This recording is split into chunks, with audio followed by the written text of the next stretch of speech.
Chapter 3875. When Genie Feng heard this, he hurriedly stepped forward and said, "It's hard to refuse such great hospitality. I won't leave until I'm drunk. Looks like we're late.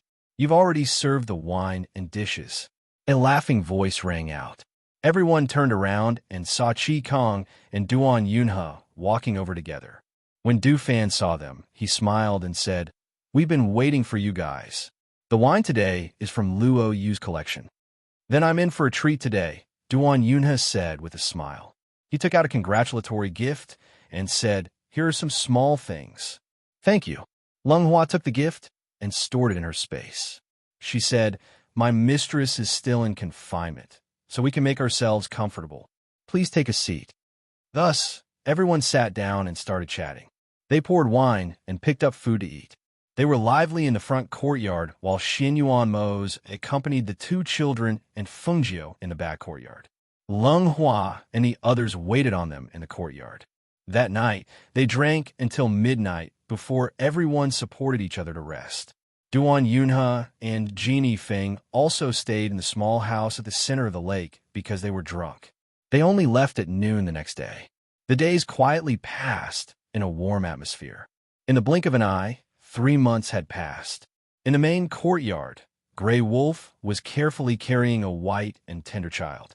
With a curious expression, he said, "Strange, this little master was so wrinkled when he was just born. How'd he grow so white and tender in just 3 months? How'd he grow so cute? Look at her, she's so beautiful." He couldn't help but reach out a hand to touch the child's face. It was smooth and tender and had the unique milky scent of a baby. His heart melted at the sight of it. Wah! Suddenly, the child started crying. When she started crying, Hui Lang panicked. He anxiously coaxed her. Don't cry, don't cry. I won't touch you." However, as soon as he finished speaking, his body couldn't help but stiffen. His chest was warm and moist, causing him to stand there dumbfounded. Ha ha ha ha ha. Look, the little mistress peed all over him again. Luo Yu slapped his thigh and laughed heartily. Seeing Hui Lang's frozen expression, he gloated. Bai Qingchang smiled and walked forward. "Let me help the little master change." She took the child from Grey Wolf's hands and carried him into the house. Ha ha! Little Mu Yu, who was being held in Leng Hua's arms, giggled when she heard everyone laughing. The little child's bright eyes narrowed into a line. No matter how one looked at her, she was adorable. "Little Yu is smiling, look," Leng Hua warmly said. When he saw his little master smiling, he couldn't help but smile as well. The 3-month-old children were fair and tender. They had already grown up and would giggle when they were teased. Therefore, everyone liked to play with them when they had nothing to do. Feng Jiu and Xinyuan Mose were in the room. She was pricking the acupuncture points on his feet with silver needles and asked, "How is it? Do you feel anything?" "No," Xinyuan Mose said. He looked at his legs with deep eyes. Hearing this, Feng Jiu sighed softly in her heart. She smiled and said, "It's okay. There will always be a way. Later, I'll try another prescription." Xinyuan Mose looked at her and said, "It's okay. Don't put too much pressure on yourself. I'm fine like this." Feng Jiu put away the silver needles and sat next to him. "Mose, I want to go to the Myriad Buddha's sect." Chapter 3876. Feng Jiu said with a smile, "The child has been born, the confinement period is over, and her body has recovered well, so I plan to leave after a few days. However, the child is still young, so I want to take him with me. Moreover, we have always been together more than apart, so this time I hope you can also accompany me." "Well, the child and I will accompany you." Xinyuan Mose showed a smile, held her hand and said, "At that time, we will settle down in a nearby place, and you can do what you want to do." "Well, then I will tell them later and let them prepare." Feng Jiu stood up with a smile, pushed the wheelchair and said, "Let's go and see the child." The two went out, and when they came outside, they saw that they were all surrounding the two children. After a while, one child was hugged by the other, and the child did not cry or make a fuss. Instead, they giggled. "I know it is you, without looking." Xinyuan Mose came out of the door, and, after seeing this scene, the corners of his mouth slightly raised. Thinking about it, Only who loved to laugh, would let them fight to hug her without crying or making a fuss. If it was Chen, he would have cried long ago. Master, do you think the little masters have a problem with me? Why do they urinate on me every time I hug them? Hui Lang came to Xinyuan Mo's with a bitter face and said. Xinyuan Mo's glanced at him and said with a low and magnetic voice and a smile, "That is because they take special care of you." Ha ha ha. Yes, it is because the little masters take special care of you. Luo Yu at one side laughed, winked at Hui Lang, and said, I remember that when the little masters were born, the first sentence you said was that they were very ugly. Ha ha, wait and see. When they grow up, I will tell them about it. Hearing this, Hui Lang immediately cried, Don't. Luo Yu, are you still my good brother? At that time, I didn't mean to. Yes. You accidentally said what you were thinking. I know. Luo Yu nodded cooperatively and couldn't help but grin. Looking at Hui Lang's anxious face, everyone laughed. Come, let me hold him, Feng Jiu said as he walked in front of Fan Lin and took the child from his arms. As soon as the child was in her arms, it seemed to smell the familiar scent on her body. Immediately, it giggled happily. Its little face rubbed against Feng Jiu's arms like a kitten. Master, why are the spiritual auras of the two little masters so abundant? They haven't cultivated yet, but the aura on their bodies seems to be flowing in their bodies. Many people were puzzled. Logically speaking, shouldn't he wait until he was cultivating before drawing qi into his body? But the spiritual auras of the two little masters seemed to be innate and extremely pure, which really puzzled him. Feng Jiu smiled slightly and hugged her daughter. They have innate bodies. Before they were born, they had already absorbed the spiritual aura in my body, so they can't be compared to ordinary children. Saying this, her voice paused, and she smiled.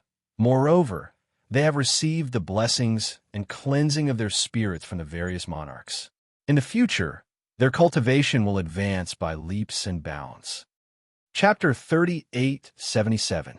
By the way, you should arrange the things at hand. We'll set off for the Myriad Buddha's sect in a few days, Feng Jiu said. Hearing this, everyone was stunned. They looked at each other and asked, Master, where's the Myriad Buddha's sect? They had lived here for almost a year. Were they going to leave now? Let Qi Kong tell you the details later. Fan Lin nodded and said, Well, I'll go back and arrange the things in Medicine Tower.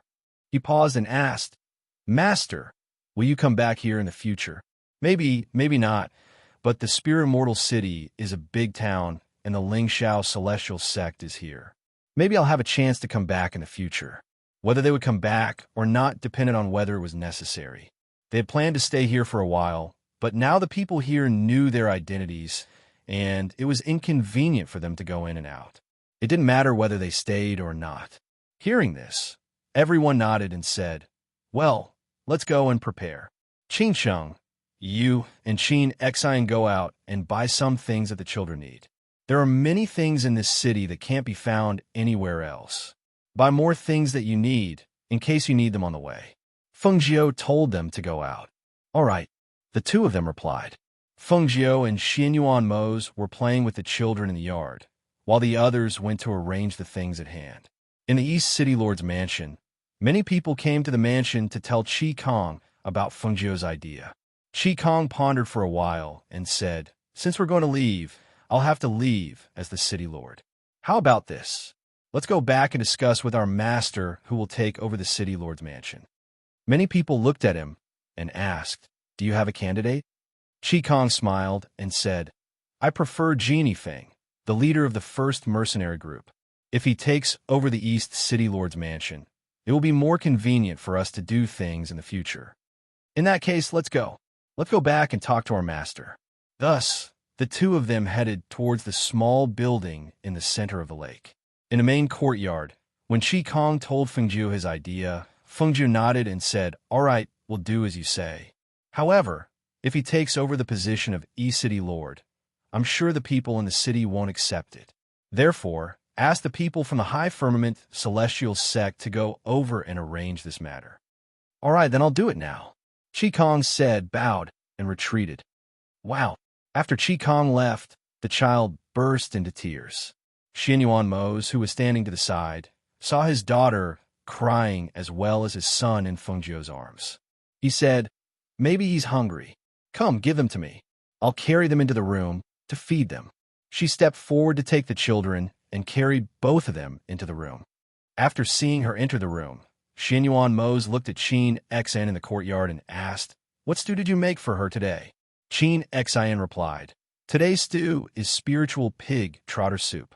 However, our master thought it was a little greasy, so he prepared some lighter stew. Go to the kitchen and bring some here." Xin Yuan Mose said and motioned for her to go to the kitchen and bring some stew. "Yes." Qin Xin bent her knees and bowed, then left. Chapter 38:78. Xin Yuan Mose came in and saw her sitting by the bed with the two children in her arms.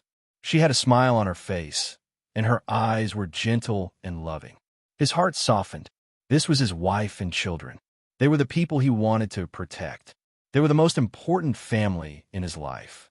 Looking at them and thinking about the black lotus of destruction that was now in the hands of the devil lord, he narrowed his eyes and the smile on his face gradually disappeared. He placed one hand on his knees, and his eyes were unreadable. Feng Jiu put the two children on the bed. Seeing him staring at her feet by the door, she couldn't help but feel her heart ache. She walked forward and came to his side. "What's wrong?" "Nothing," Xin Yuan Mose said as he held her hand and looked inside. "Are the children asleep?" "Yes, they're asleep." Feng Jiu smiled and said, "The two of them are just like Hao when he was young. They also sleep after eating. Speaking of which, we haven't seen Hao for a long time. I wonder how he is now." Thinking of Hao who had been by her side for 5 years, Feng Jiu couldn't help but miss him. Back then, she had let him go back with his biological parents. It had been more than a year now. That child was already 6 years old. She wondered how much taller he had grown. "Don't worry, he's going back to his biological parents. They will treat him very well," Xin Yuan Mo said and said to Feng Jiu, "I asked Qin Xian to bring you some stew. Drink some." Upon hearing this, Feng Jiu put her hand on her forehead and said helplessly, "Drink again?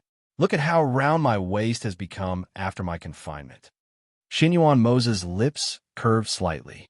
He stroked her waist with one hand and said, "No, this is also very good. I like it." Feng Jiu saw him stroking her waist with one hand and saying such words. She glanced at him with her beautiful eyes and said, "Don't be so naughty. Yama Lord, Master, the stew is here." In the courtyard outside, Qin Xian put the stew on the table. The two people in the room looked at each other, pursed their lips, and smiled, then walked out.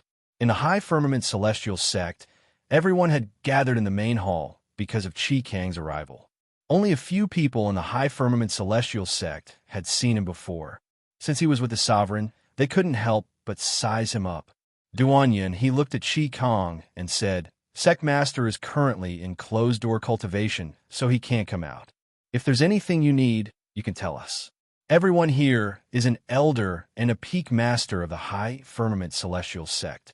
Upon hearing this, Qi Kang nodded and said, "There's only one reason I'm here today. I'd like to pass the position of East City Governor to the leader of the first mercenary group. However, if he takes over my position halfway, the people in the city will be dissatisfied. Therefore, I hope the High Firmament Celestial Sect can make the arrangements." Hearing this, everyone was slightly surprised and couldn't help but look at each other. One of the elders asked, "What about you? Why aren't you the East City Lord anymore? Aren't you doing well?" "We're preparing to leave and probably won't be back in a short period of time. Therefore, I can't continue to be the East City Governor," Qi Kang said in a deep voice. He looked at everyone and said, "The quality of a city governor and his ability are related to everything in the city. Therefore, I've chosen Jin Yifeng to replace him." He paused and said, "This matter was approved by my master. I hope you can make the appropriate arrangements." Chapter 38:79. They chatted for a while in the main hall before the great elder asked Duan Yunhe to send him off. As they walked out, Duan Yunhe asked, "Where are you going?" "I've been out for many years and know many places. If you need my help, just let me know." Qi Kang smiled and said, "If we need your help, we won't stand on ceremony." "All right, I should go back now. You don't have to send me off." Goodbye. I'll probably go over tomorrow to help you deal with the handover of the East City Lord. See you tomorrow, Duan Yunha said as he sent him to the sect gate. Chi Kong responded, then gathered his chi and rode on his sword, heading towards Spirit Immortal City. He still had to inform the first mercenary group so that Genie Feng could be prepared. When he arrived at the first mercenary group from the High Firmament Immortal Sect, the sky was already dark. Just as he was about to ask the mercenaries to go in and inform them, he saw a mercenary carrying wine walk over. When the mercenary saw him, he was startled and quickly walked over. East City Lord, are you looking for a leader? The mercenary asked. He was surprised. He didn't expect such a famous person to come to their mercenary group. Yes. Is your leader here? Chi Kong asked. Yes. The leader is inside. I'll bring you in, the mercenary said as he led the way. When the mercenaries in the mercenary group saw Chi Kong, they immediately rushed to inform their leader. A mercenary walked over to Genie Feng and said anxiously, Leader, the East City Lord is here. Genie Feng was startled. He looked up and saw that the person walking behind the mercenary was Chi Kong. He immediately stood up and greeted him. Why is the East City Lord here? Is there something you need? He asked as he invited him in and sat down. Chi Kong nodded at him and sat down. When he saw that the mercenaries had left, he said, I'm here today because I have something to tell you. Please sit. Genie Feng looked at him with a serious expression. Why did he come here so late at night? Furthermore, he came here personally.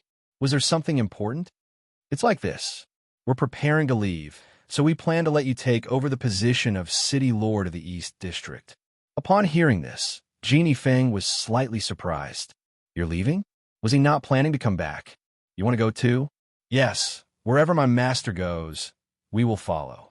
Chi Kong looked at him and said, It would be best if you could take over the position of City Lord of the Eastern District. Genie Feng waved his hand and said, No. If I take over, the aristocratic families in the city will not accept it. After all, I am someone who lost the election. How can I be qualified to take over the position of City Lord of the East District? This is not acceptable.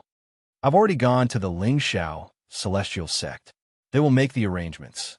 With them and my master's instructions, no one in the city will dare to have any opinions about you.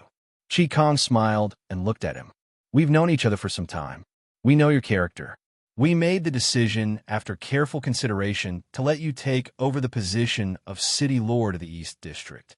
We believe that you will not disappoint us. Chapter 3880. After sitting at Genie Feng's place for a while and chatting with him about the current situation in the East City Lord Mansion, Chi Kong got up and left. After sending Chi Kong off, Genie Feng stood there for a long time without moving, but he felt a little emotional. He had gotten to know them by a free combination of factors. He did not expect that they would give up the position of the East City Lord just like that. After returning to the small house in the center of the lake, Chi Kong reported the matter to Feng Jiao and returned to the East City Lord Mansion. At noon the next day, the people from the High Firmament Celestial Sect arrived. When the news of Genie Feng taking over the position of the East City Lord spread, the entire Spirit Immortal City was shocked. East City Lord Chi Kong had only taken over for a short period of time. So why did he give up so quickly? What was the reason? They guessed, but no one knew that they were going to leave. After all, they had only stayed here for a short period of time, and there were 2 children who were only a few months old in the mansion. No one would expect them to leave at this time. However, no one objected to Genie Feng taking over other than discussing it. The strength of Genie Feng, the leader of the number 1 mercenary group, was obvious to all. Moreover, this matter was personally announced by the High Firmament Celestial Sect and the current Eastern City Lord, Chi Kong, so no one would say anything. While the East City Lord Mansion was busy with the handover, in the small house in the center of the lake, Feng Jiao and Xianyuan Mose were idle all day, playing with their children and enjoying the time together as a family. Especially as they watched their 2 children grow up day by day and become more beautiful day by day. Their hearts were filled with boundless pride and satisfaction. After settling the matters in the Spirit Immortal City, they were not in a hurry to leave. Instead, they stayed for another half a month before preparing to leave. Early in the morning, before the sky was bright, a luxurious carriage quietly went out of the city gate. Just like when they came, they left quietly and did not disturb anyone. When the people in the Spirit Mortal City learned that the people in the small house in the center of the lake had left, another half a month had passed. Apart from the initial discussion, gradually as the days passed, the people in the city gradually forgot about them, as if they had never existed on a mountain road. Fengjiu and the others, who had been walking leisurely for half a month, stopped and rested on the side of the road. The Million Buddhist sect was said to be in the westernmost place. Because their children were still young, they were not in a hurry to leave. Instead, they walked slowly as if they were on a scenic tour. Along the way, Fengjiu was cultivating. In half a month, she was about to break through the threshold and advance. One had to know that ever since her strength had regressed, she had been stagnant. Perhaps it was because her body and mind had relaxed during this period of time that her state of mind had changed. She had faintly touched the threshold. "Drink some water." Xinyuan Mose handed her the water and said, "We have been away for a long time, so your diet is not as good as the one in the small house in the center of the lake. Why don't we find a place to rest for a few days and let you recuperate?" Hearing this, Fengjiu pursed her lips and smiled, saying, "I'm fine now. Qin Xian and the others made soup for me on the way." Chapter 3881. Fengjiu smiled and casually said, "I didn't have enough rest on the road, and I'm also carrying 2 children. Naturally, I'll be a bit skinnier. Don't worry, my body is very good, and I know that my body's nutrition can't keep up." Seeing her like this, Xinyuan Mose paused for a moment and said, "How about you help the 2 children stop drinking milk? Just let them eat some porridge." Hearing this, Fengjiu burst out laughing. She glanced at him with a smile in her clear eyes and said, "It's only been 4 months. How can they stop? They'll be malnourished." As she said this, she reached out to hold his hand and smiled. All right. I'll drink more soup to nourish my body. How about this? I think this place is pretty good, so I won't be leaving today. Let's rest here first and let Qin Xian and the rest make some delicious food." Xinyuan Mose looked around and saw that there was a grassland in front of them and a small river downhill. On the other side of the mountain road was a forest, and there was no wind village in front or behind the road. He had no choice but to nod his head. Then let's rest here." As soon as he finished speaking, Fengjiu smiled and said to Lung Shuang, "Go and tell them to rest here tonight, and let them prepare. Let Qin Xian prepare some stewed soup." Xinyuan Mose instructed. "Yes," Lung Shuang replied. She glanced at the 2 of them with a smile in her eyes. On the grassland, Huilang moved forward to look at the child in Dufan's arms. Seeing that there was no cinnabar between her eyebrows, he said, "This isn't little Yu-er? I think it's better for me to hold little Yu-er." As he said this, he walked over to Luo Yu and stretched out his hand. Come, let me hold her and play with her." Hearing this, Luo Yu raised his eyebrows and looked at him. "Huilang, you're quite bold, ah? You actually dare to play with little master?" Huilang knew that he had misspoken. He smiled awkwardly and said, "It means to tease her for fun. That won't do. I just held him for a while. If you want to hold him, you should hold little Chun'er." Luo Yu turned sideways and avoided him, not letting him snatch the baby away. "AI, it's not like you don't know.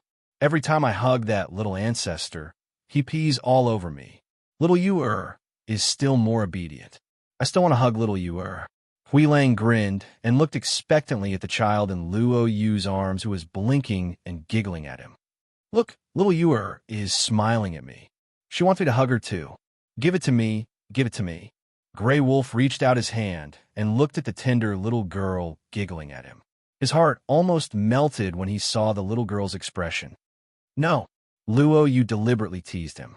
He carried the child and dodged again. "Little Yu-er, you also want Uncle Huilang to hug you, right?" Huilang moved forward and made faces to tease her. When he saw her giggling even more cheerfully, he couldn't help but giggle foolishly. Look, she wants me to hug her." Seeing this, Luo Yu smiled and handed the child to him. "I'll give it to you, but don't make her cry." I know. Little Yu-er won't cry," Huilang happily said. He carefully took the child and softly said, "Little Yu-er, quickly call me Uncle Huilang." Chapter 3882. Seeing that they were carrying the child, Feng Jiu said to Xin Yuan Mose, "Let's go to the carriage. I'll help you massage the acupuncture points on your feet and move your muscles." "Okay," Xin Yuan Mose responded and returned to the carriage with her. Outside, other than the two with the child, everyone else began to get busy. Some set up small tents, some picked up branches to start a fire, some went fishing, and some went to the small forest to look for game. As the sky gradually darkened, smoke rose in spirals, and the smell of food filled the air. At night, the child cried because of hunger. Feng Jiu got up to feed him, and Xin Yuan Mose also got up to carry the other child. In the darkness of the night, the sound of the child crying was very clear on the mountain path. Gradually, the surrounding wind seemed to become stronger, whistling like the howling of ghosts and wolves. The people who were originally sleeping felt the sudden change in the atmosphere and quickly got up to guard the carriage. Torches lit up the surroundings, but it was pitch black. There was nothing but an unusually strong night wind. "Whoosh! There's something wrong with this wind," Hui Lang said as he swung his arms and stared at the surroundings. "It's a yin wind." Chi Kong stared at the darkness and said, "It seems that this place is not very clean. Stay alert. Don't let those dirty things startle the little masters." Du Fan said as he waved his hand and set up a barrier around the carriage. The children were different from them. It would be bad if they were accidentally startled. In the carriage, Feng Jiu finished feeding one child and went to feed the other. She was not very worried about what was going on outside. After all, on this continent, there were very few people who could be Du Fan's opponents, whether it was cultivators or anything else. If anything happened, they could deal with it. Xin Yuan Mose looked at the child who was full, but blinked her eyes and stared at him. He couldn't help but smile. "Look at our daughter. She's not sleeping even though she's full. She went to bed early today. She probably isn't sleepy anymore," Feng Jiu said with a smile. She looked at her daughter's bright eyes and her chubby cheeks. She was extremely adorable, just like a treasure. As the two people in the carriage were talking, Feng Jiu felt a murderous aura coming towards her. She frowned and hid the smile on her face. Before she could do anything, Xin Yuan Mose waved his hand and strengthened the enchantment around the carriage, isolating it from the outside aura and sound. "Stay here with the child. I'll go out and take a look."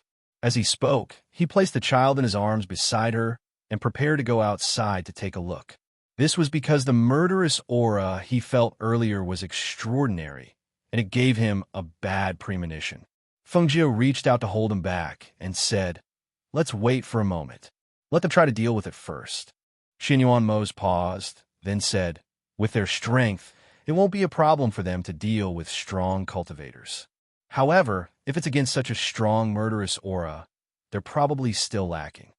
His wife and child were here. If the murderous aura was too strong, it might hurt the child. Thus, he felt more at ease going out to take a look.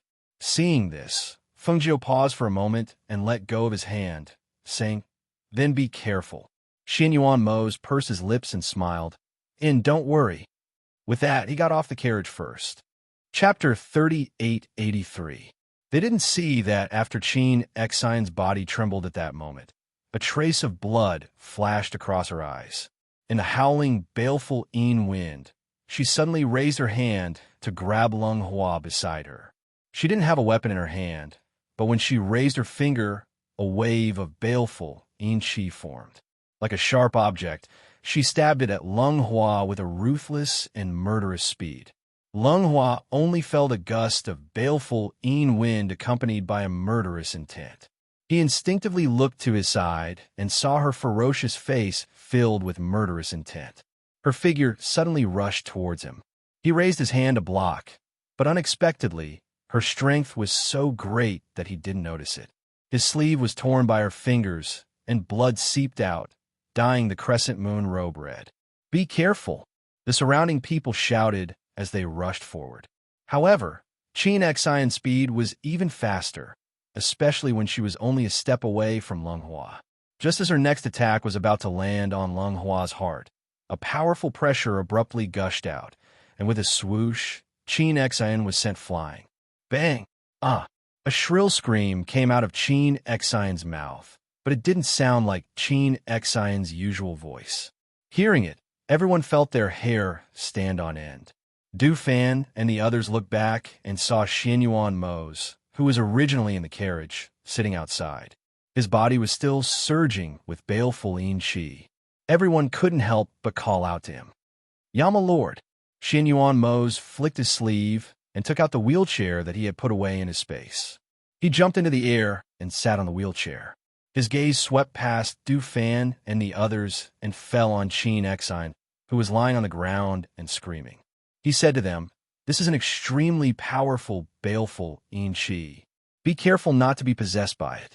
Hearing this, everyone's hearts sank. They looked at Qin Xian with some worry. "Yama Lord, Qin Xian is, the baleful yin has possessed her.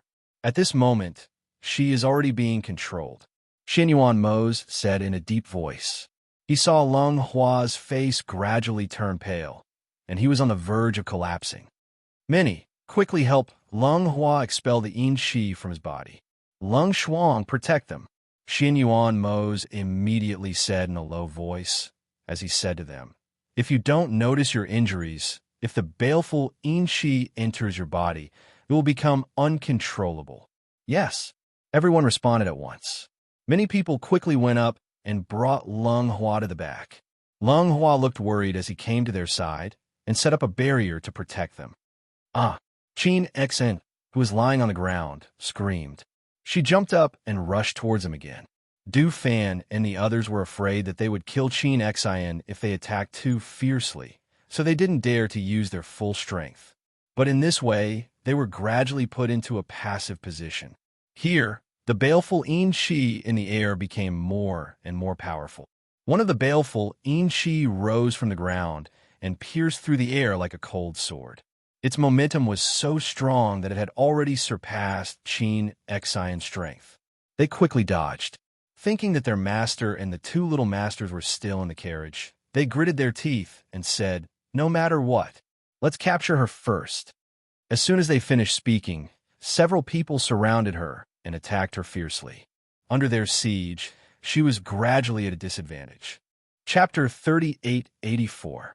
Just as Du Fan couldn't bear the sharp pain and retreated, Qin Xian attacked him. Seeing this, Qi Kong and the others quickly attacked, but they were surrounded by a strong wind. The wind and sand rolled up, and they couldn't see what was in front of them. Xianyuan Mose, who was sitting in a wheelchair, had been watching quietly. When he saw that Qi Kong and the others were bound by the cold wind and Du Fan was in danger, he flicked his finger and a stream of air with a murderous aura attacked. Whoosh! Hiss! Qin Xian's knee was hit, and the pain seeped into her bones. It was so painful that she immediately knelt down. She turned her head abruptly, and a bloody light flashed in her eyes. She gritted her teeth and roared like a wild beast. Then she pounced on Xianyuan Mose. She leapt into the air with her body half bent, and her outstretched hand drew a sharp gust of wind in the air. However, before her attack could even get close, her entire body was sent flying by Xianyuan Mose. Bang! Her body fell heavily to the ground, and she spat out a mouthful of blood. She struggled to get up, but she felt a strong and suffocating aura coming at her. She held her head and screamed. She grabbed her hair with both hands and turned her head abruptly. Her blood-red eyes glared fiercely at Xianyuan Mose, and then she jumped into the small forest. Qin Xian! Everyone shouted and wanted to chase after her, but they heard Xianyuan Mose's voice. Wait! Xianyuan Mose looked at them and stopped them from following. He glanced at the small forest and then looked at Du Fan. Du Fan, how are you? My divine sense is under attack. Du Fan's face was slightly pale. His condition was clearly not quite right. Xianyuan Mose narrowed his eyes and said in a low voice, "This dark specter is extremely powerful. Its strength is not on par with yours. Furthermore, the smell of blood on its body is extremely strong. I reckon that its hands are stained with the blood of many people. Its attack is very effective, especially when it damages the consciousness. If something goes wrong, the consequences will be very serious." He paused and looked at him, saying, "Go and rest for a while." Adjust your aura and heal yourself so that you won't be injured. Du Fan originally wanted to say that there was no need, but his body felt increasingly unwell. Moreover, once his spiritual sense was injured, it could be either light or heavy. In the end, he still replied, yes. Yama Lord, what about Qin Xin? Fan Lin looked at him and asked worriedly, will she be okay? Will the Yin Fiend kill her? Feng Jiu lifted the curtain and got out of the carriage. Because of the enchantment and soundproof enchantment set up in the carriage, she did not know what was going on outside. However, when she came out and saw the situation, she knew that it was not good. Especially when she heard Fan Lin's words, she frowned. Since the Yin Fiend has possessed her body, it will not kill her easily. Right now, she will be fine. However, after being possessed by the Yin Fiend, her body will probably be very weak. Xin Yuan Mo said. As soon as his voice fell, he seemed to sense something and turned to look at Feng Jiu in the carriage. Why did you come out? I was worried, so I came out to take a look. What happened to Qin Xin? Feng Jiu asked. She got out of the carriage and walked towards him. When she saw that Lung Hua and Du Fan were both sitting on the ground and adjusting their breathing, she could not help but frown. Chapter 3885. Hearing this, Feng Jiu looked at him and nodded. Yes, no matter what, saving Qin Xin is the most important thing. Don't worry, Xin Yuan Mose said, and gestured for her to get into the carriage. After seeing her turn around and get into the carriage, he said to everyone, I just said that this Yin Spectre's cultivation is on par with yours. If you fight it head-on, you will be slightly weaker than it. In addition, it is attached to Qin Xion's body, so you will be merciful. If you fight it head-on, you will not be able to gain the upper hand. Hearing this, everyone was silent and did not say a word. That's right, because the Yin Spectre was attached to Qin Xion's body, they did not dare to kill it. Moreover, the Yin Spectre was fatal to them, so if they fought it head-on, they would be at a disadvantage. Master, according to your opinion, what should we do? Hui Lang asked. Since this thing has appeared here, then it must have a cave in the surroundings. Go and find where its cave is first, then come back and report. Remember, don't act rashly and alert it. If you encounter it, you must be 120% alert. If you're even the slightest bit careless, you will give the baleful Yin an opportunity to take advantage of. Hearing this, Hui Lang asked again, Master, how can we find the Yin Spectre's acupoint? Where the Yin Qi gathers, it must be a place where there is little sunlight. The aura of resentment should be very strong. If you search according to these points, it should be in this small forest. As long as we find the Yin Spectre's acupoint, even if it escaped very far, it will appear in front of us. Xin Yuan Mo said and said to them, Qing Cheng, stay here. The rest of you go together. Be careful. Yes. The few of them replied and glanced at Lung Hua and Du Fan, who were sitting cross-legged and meditating. They said to Bai Qingsheng, keep an eye on this place. Yes, I will. Bai Qingsheng replied and stood guard beside the carriage. Sitting in the wheelchair, Xin Yuan Mose looked at the night sky above the forest, and his expression became more and more serious. Bai Qingcheng saw him staring at the top of the forest and asked, Yama Lord, why is this evil spirit so powerful? Xin Yuan Mose glanced at her and then shifted his gaze to the night sky above the little forest. He said, that baleful Yin should have formed many years ago. It's so powerful because it feeds on the essence and blood of cultivators. His voice paused for a moment before he continued. Moreover, the murderous aura and resentment above the small forest are soaring to the sky. Even if they go in, they might not be able to find the meridian point of the murderous aura. Then what should we do? Will they be in danger? Bai Qingqing asked. Xin Yuan Mose pondered for a moment. He glanced at them, then went to the side of the carriage and lifted the curtain to look at Feng Jiu and the two children inside. The two children refused to sleep, and Feng Jiu was coaxing them. When she saw Xin Yuan Mose lift the curtain and look in, she asked, What's wrong? I told Qi Kong and the others to go into the little forest to find the meridian point of the murderous aura. But when I looked up, I saw that the murderous aura and resentment in the sky above the little forest are alternating. I'm worried that they'll be in trouble if they go in. Hearing his words, Fengjiu smiled and said, "Then go in. I'll take care of the children. They'll be fine. We'll wait here for you to come out. I'm worried." Chapter 3886. Fengjiu smiled and said, "Don't worry.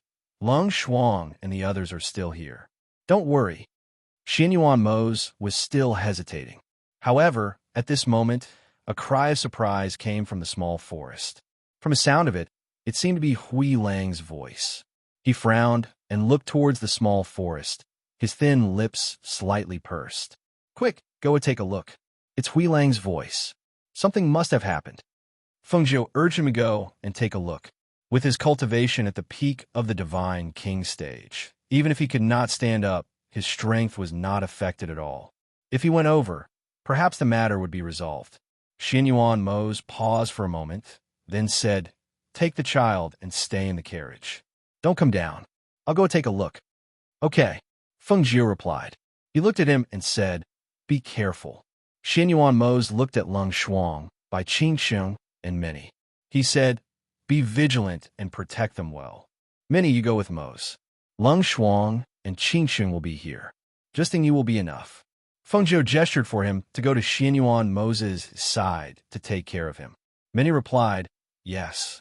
He immediately went to Xianyuan Mose's side. Xianyuan Mose wanted Minnie to stay, but before he could say anything, Fengjiu said, "Let Minnie go with you. I'm more at ease." Hearing this, he nodded and walked towards the small forest with many other people. Fengjiu watched them leave. He saw Xianyuan Mose sitting in his wheelchair, and Minnie pushed him from behind. The two of them rose into the air and flew towards the small forest. When they could no longer be seen, Fengjiu looked up at the night sky above the small forest. "I didn't feel it during the day, but after midnight, the Yin energy is so strong," she said softly. She was a little surprised. She didn't expect that there would be such a strong Yin Qi in a place like this. At this moment, Lung Hua withdrew his aura and slowly exhaled before opening his eyes. He looked at the wound on his hand and stood up. "Master."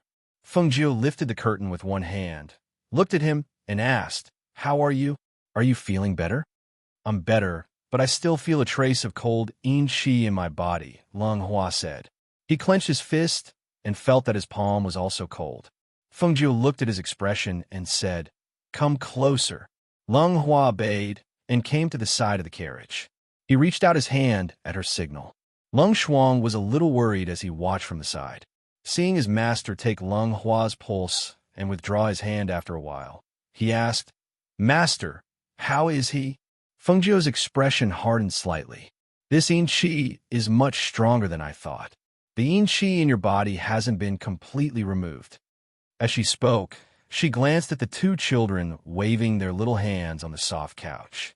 She called out Tun Yun and accompanied them to play in the carriage. She then walked out of the carriage.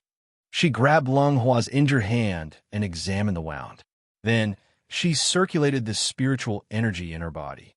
She gathered spiritual energy in her other hand and pushed it up through her palm. Lung Hua only felt a wave of spiritual energy carrying the heat of the phoenix's flames move through his veins. As it flowed, he felt a wave of warmth surge through his body, dispersing the wave of cold Yin Qi in his body. Fengjiu circulated her qi to help force out the remaining Yin Qi in his body. Only when she saw threads of cold air emerge from his forehead did she withdraw her hand, saying, "Lung Shuang, help him bandage his wound." Chapter 3887. The chilly wind swept over like a sea current, causing the surrounding weeds on the ground to bend. In the small forest on the other side of the mountain path, the leaves rustled as if someone was crazily shaking the branches. "Be careful." Fengjiu warned them to be careful. At the same time, she quickly returned to the horse carriage and sent the two children and Tun Yun into the space. After sending the two children into the space, she finally felt relieved. She had never been afraid of danger. However, after having two children, she was worried that they would be hurt because they were defenseless. Now that she had sent them into the space, she felt a little more at ease. In her opinion, there was nowhere safer than in her space. She didn't have to worry about them getting hurt in the space. Moreover, there were a few little beasts accompanying them in the space. This way, she could face any danger with ease. She didn't attack them directly. Instead, she set up a barrier and asked them to stay inside. The chilly wind rolled up from the ground. When it approached the horse carriage, it was blocked by the barrier. At this moment, a black shadow gradually took shape in the night sky. It was like a shadow. She couldn't see its face clearly. She only knew that it had a pair of blood-red eyes. The murderous aura and resentment that emanated from its body were extremely strong. The two auras were attacking the barrier, as if trying to break it open. Fengjiu stared at the shadow in front of them and then looked towards the woods. She was surprised. This isn't the one from before. Lung Shuang and Bai Qingcheng heard this and looked at each other. The one from before possessed Qin Xian's body. It seemed to be a woman. The murderous aura wasn't as strong as this one. This one seems to be a man. It's even more powerful than the one from before. That should be a pair. Fengjiu said thoughtfully. Master, what should we do now? Bai Qingcheng asked. Wait. Fengjiu said, wait until they find the acupoints of these two Yin spirits. As long as they clean up the area, we don't need to do anything. They will disappear naturally. But she paused and looked at Lung Shuang and Bai Qingcheng. She said, women belong to the Yin, so it's easier for them to be possessed. You two have to be careful. Stay alert. Hearing this, the two of them became alert and nodded solemnly. Yes, we will. Master, how long can this barrier last? Lung Hua watched as the Yin Spectre continued to attack the barrier. He was worried that the barrier wouldn't be able to withstand its repeated attacks. That's hard to say. We'll have to see how powerful it is. As Fengjiu spoke, he stood by the side of the carriage and did not move. He only looked at the Yin Spectre, and no one knew what he was thinking. Lung Hua pondered for a moment before voicing the questions in his heart. Master, if it were any other time, this kind of evil spirit wouldn't dare to approach us. Why would it dare to attack us like this? Moreover, it's obvious that it's luring the tiger away from the mountain. It seems like it's coming for us. Hearing his words, Fengjiu's eyes flashed. It's coming for us. No, it's coming for the two children. At this point, Fengjiu's expression turned cold and a murderous look flashed across his clear eyes. This inspector was targeting his children. Chapter 3888. Innate spiritual bodies and babies less than a year old. In the eyes of the inspector, these two children are great nourishment. Fengjiu said coldly. She stared at the inspector that was hitting the barrier, and a fierce murderous intent flashed across her eyes. Lung Hua and the others' expressions froze. To be able to sense the existence of the two children and be so strong, these two inspectors were really not ordinary. Whoosh! Bang! A powerful air current whistled and hit the barrier. When the two air currents collided, a loud bang was heard. The air current swayed with a whoosh, and the inspector hit the barrier again, ferociously trying to pounce into the barrier. Fengjiu looked on coldly. She did not intend to make a move, but when she thought that the inspector was targeting her children, a murderous intent surged in her heart.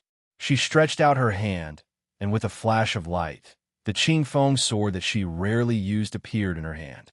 All of you stay in the barrier and don't go out. I'll deal with this thing, she said slowly. Just as she was about to go out, she saw Lung Hua stop her. Master, your strength has not recovered yet. The Yama Lord said that the inspector's strength was on par with ours. This one is even stronger. If you go up against it, if it's just the inspector, what's there to be afraid of? Fengjiu said. She raised her hand and wiped the Qingfeng sword in her hand, saying, my current strength is more than enough to deal with it. But Lung Hua wanted to say more, but he saw that she had already gathered her energy and was heading out. He could not stop her even if he wanted to. Let's wait and see first. If it doesn't work, we can go out and help. Lung Hua said. Looking at his master outside, his spiritual aura surged. With a flip of his hand, a flame attacked. When the inspector saw the scorching flame coming, it roared and quickly retreated. Then it went around to the side and pounced. From the black shadow, a pair of ghost claws seemed to reach out and attack Fengjiu's heart. Seeing this scene, Lung Hua and the others felt their hearts skip a beat. Their breaths were stuck in their throats until they saw their master slashing his sword at the pair of ghost claws. Only then did they finally calm down. The bell at her waist rang, but it was covered by the sound of the air current and the whistling cold wind. A bone-piercing specter filled the surroundings, forming the appearance of a ferocious beast that pounced at her with its mouth wide open. Feng Jiu immediately turned her palm, and a spiritual force shot out from her palm. With a whoosh, a crimson flame burst out from the long sword in her hand. The flame soared, and the airflow whistled. Instead of retreating, she advanced. Holding the flaming Qing Feng sword in one hand, she went up to meet the attack.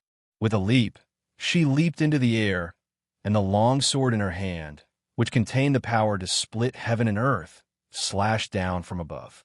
How dare you have ideas than us? I will definitely destroy your soul and make you unable to reincarnate. Die for me. Her cold voice contained a frightening, murderous aura. Accompanied by her clear shout, a sharp sword that shot out flames also slashed down from above. With an irresistible force, it viciously slashed towards the specters below. A terrifying aura that contained an ancient might surged towards the baleful spirit, causing it to retreat in shock. However, when it raised its head to look, it saw that the flaming sword above its head had practically blocked its path of retreat, causing it to have nowhere to run. No! A hoarse roar came from the specter's mouth. It was like a howl, shrill and panicked. The sound soared into the sky and spread in the night. It was extremely clear. Chapter 3889. Although he couldn't see through the forest, he knew that something had happened. Master, something seems to have happened to Madam. Hui Lang walked to Xianyuan Mo's side and looked worriedly in the direction of the small forest. When he found the location of the Fiend's acupuncture point, he was bewitched. It was as if he had walked into a hell filled with fiends and demons. He couldn't find a way out and was even attacked by some fiends. Fortunately, his master rushed over and dragged him out of the place of extreme Qi Kong and the others also stopped what they were doing and turned around to take a look. They were all somewhat worried. Hurry up, dig out what's underground, Xianyuan Mo's said in a deep voice. When they heard this, all of them hurriedly restrained their minds and continued digging. Wei Feng and the others stood within the hole they'd come out from and dug out the soil within it.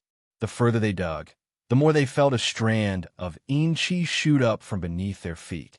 At this moment, when they dug out a white bone, the Fiend, who was recuperating in the depths of the small forest, suddenly trembled and jumped up. She opened her arms and roared. In the next moment, she rushed into the forest as if she had gone mad. At this moment, Qin Xin was possessed. Her hair was messy and her body was covered in soil. Her eyes were bloodshot and her face was full of killing intent. Her figure flitted through the forest, and in the night, a gust of Qi was swept up. When Xianyuan Mo's, who was sitting in a wheelchair, sensed the Qi coming from afar, a dark light flashed through his sharp black eyes, and he looked in a certain direction in the forest. If there was still Fiend there, then what kind of Fiend was fighting with Feng Jiu and the others? Dig! He shouted in a deep voice and looked at the people in the hole. Bones were dug out by them one after another. Looking at the bones, Qi Kong said, Yama Lord, there isn't one set of bones here. There should be 2 sets. Hearing this, Xianyuan Mo said, find their skulls and destroy them. What made Qi Kong and the others feel strange was that they had found the bones, but they couldn't find the skull. They could only dig as they searched. Since the bones were here, the skull should also be here. Perhaps it was just hidden deeper. However, before they could dig out the skull, they saw Qin Xin rush out of the tree and pounce at them with a roar. Qin Xin! They instinctively called out, but when they came back to their senses and were about to block her, she was already sent flying. Keep digging, Xianyuan Mo's said in a deep voice. His hands formed a seal in front of him.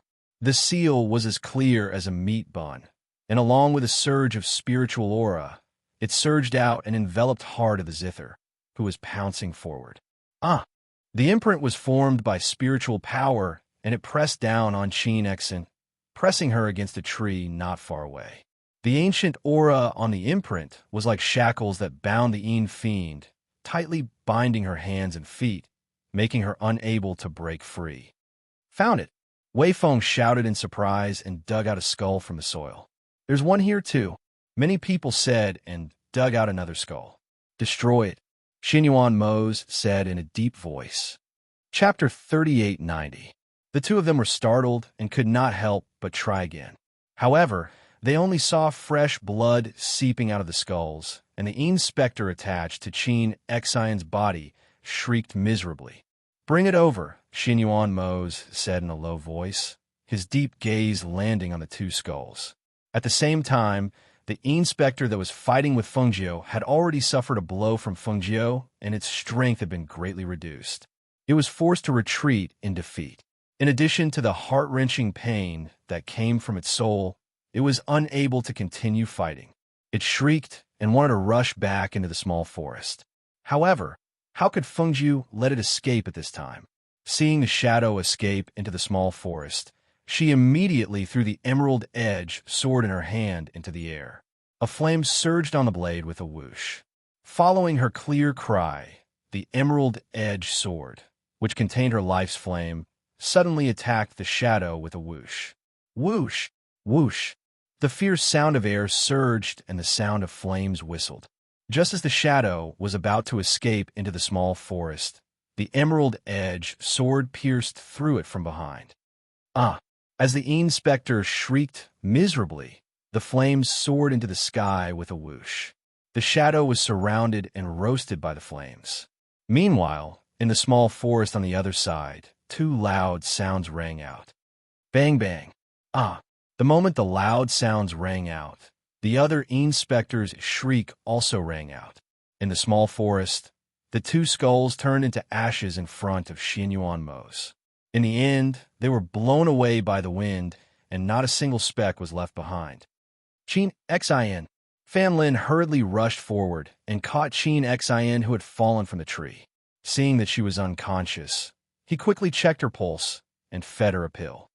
Let's go back, Xinyuan Mo said, and used his qi to make the wheelchair fly up. He turned around and led the way back.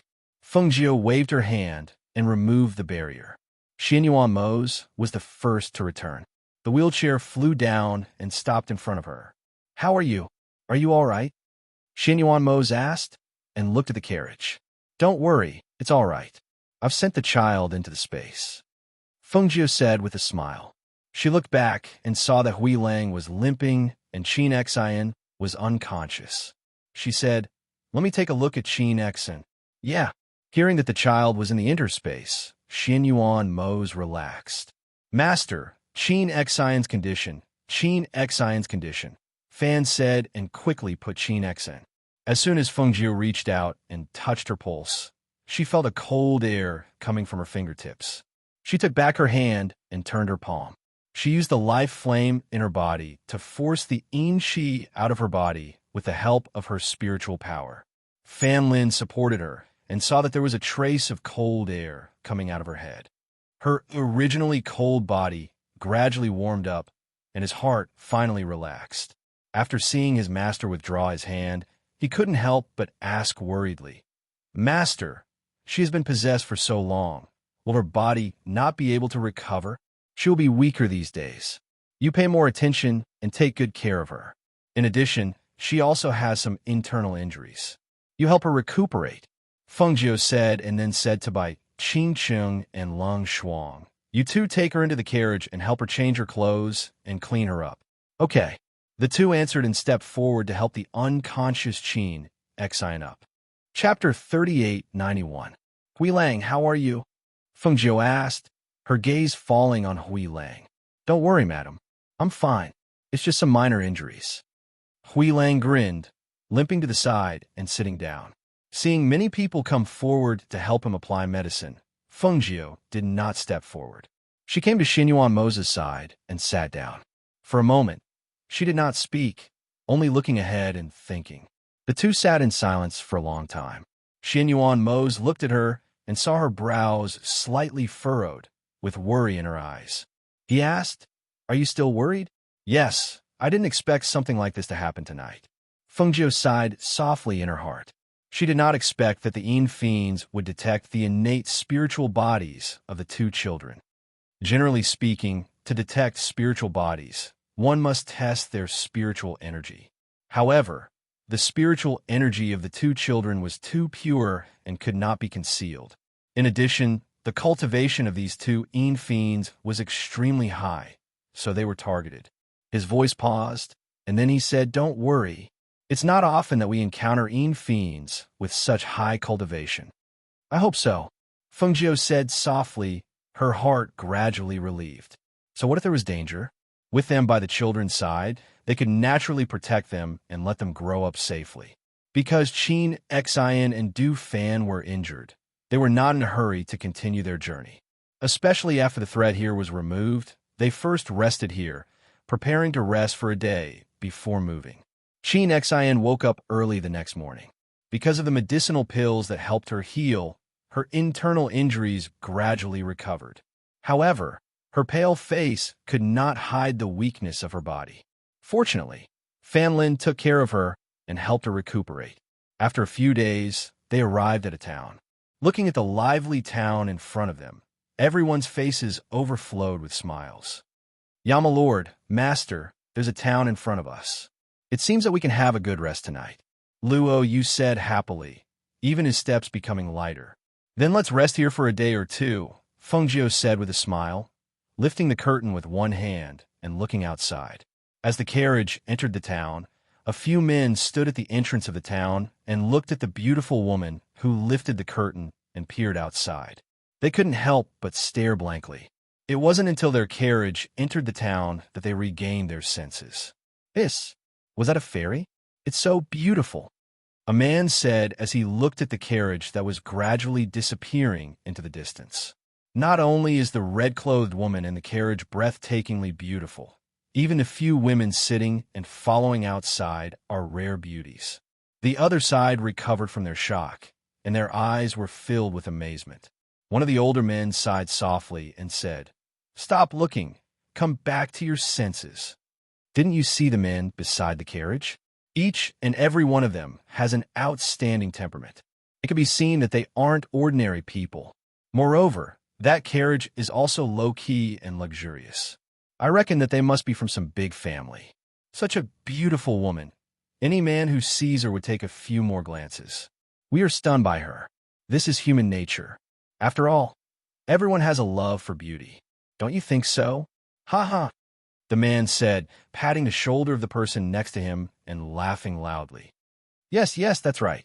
The other two nodded in agreement, their faces full of smiles. Chapter 3892. The few of them put their arms around each other's shoulders as they walked towards the town, thinking that they might even be able to stay in the same inn as those delightful people. Thinking of this, the smiles on their faces deepened, and their footsteps became lighter. Fengjiu's carriage stopped in front of a high-end inn. Lung Hua jumped off the carriage first and said, "Master, Yama Lord, please wait a moment. I'll go and ask if there are any rooms available." Fengjiu, who was in the carriage, responded and continued to play with the two children. Looking at little Yu, who was in Xianyuan Mo's arms, drooling as she smiled, she couldn't help but chuckle. "Look at this child. She's drooling again. She's staining the front of your clothes." Xianyuan Mo's dotingly used a soft handkerchief to gently wipe off his daughter's saliva and said, "It's okay. It'll dry in a while." Hearing this, Fengjiu's eyes were full of smiles. Thinking of the past, his body couldn't be stained with the slightest bit of dirt, but now his daughter's saliva was okay. Looking at him, carefully holding little Yu in his arms with a gentle and doting expression, she couldn't help but feel a little jealous and said, "Mose, now that you have a daughter, you don't want me anymore, right?" Xianyuan Mose was startled and looked at her with some puzzlement. "How can that be? How can it not be? You say it yourself. Whenever you have the chance, you carry your daughter. It's fine if I don't care, but you also don't care about your son. Do you only have your daughter in your eyes?" Fengjiu said sourly, feeling that he was being unreasonable. However, she could also see that between his son and his daughter, he doted on his daughter more. As for her, In these past few months, the two of them hadn't been intimate even once. This made her sometimes wonder, could it be that after giving birth to a child, her attractiveness wasn't that great? It was said that women aged quickly, especially after giving birth to a child. Could it be that she was already showing signs of age? Or were there wrinkles at the corners of her eyes? She couldn't care less about her jealousy. While holding her son, she took out a mirror from her space and looked at herself in the mirror. She murmured, "My complexion isn't very good recently, right? Do I look tired?" Shin Yuan Mose didn't know what she was thinking. He only knew that she was talking to herself. So he said, "You're just a little thinner than before. It's normal that your complexion isn't as good as before. After all, you've been walking all this time." Before he could finish his words, he heard her exclaim softly, giving him a fright. "You really don't look well?" Was he haggard? His skin was dull? Or are there wrinkles? She frowned as she touched her face. Shin Yuan Mose looked at her blankly and said, "No, you don't have any wrinkles. You're still as beautiful as ever." He felt a little strange in his heart. Why did she suddenly say such strange things? She should know that, even if she was older, he would still only have her in his heart.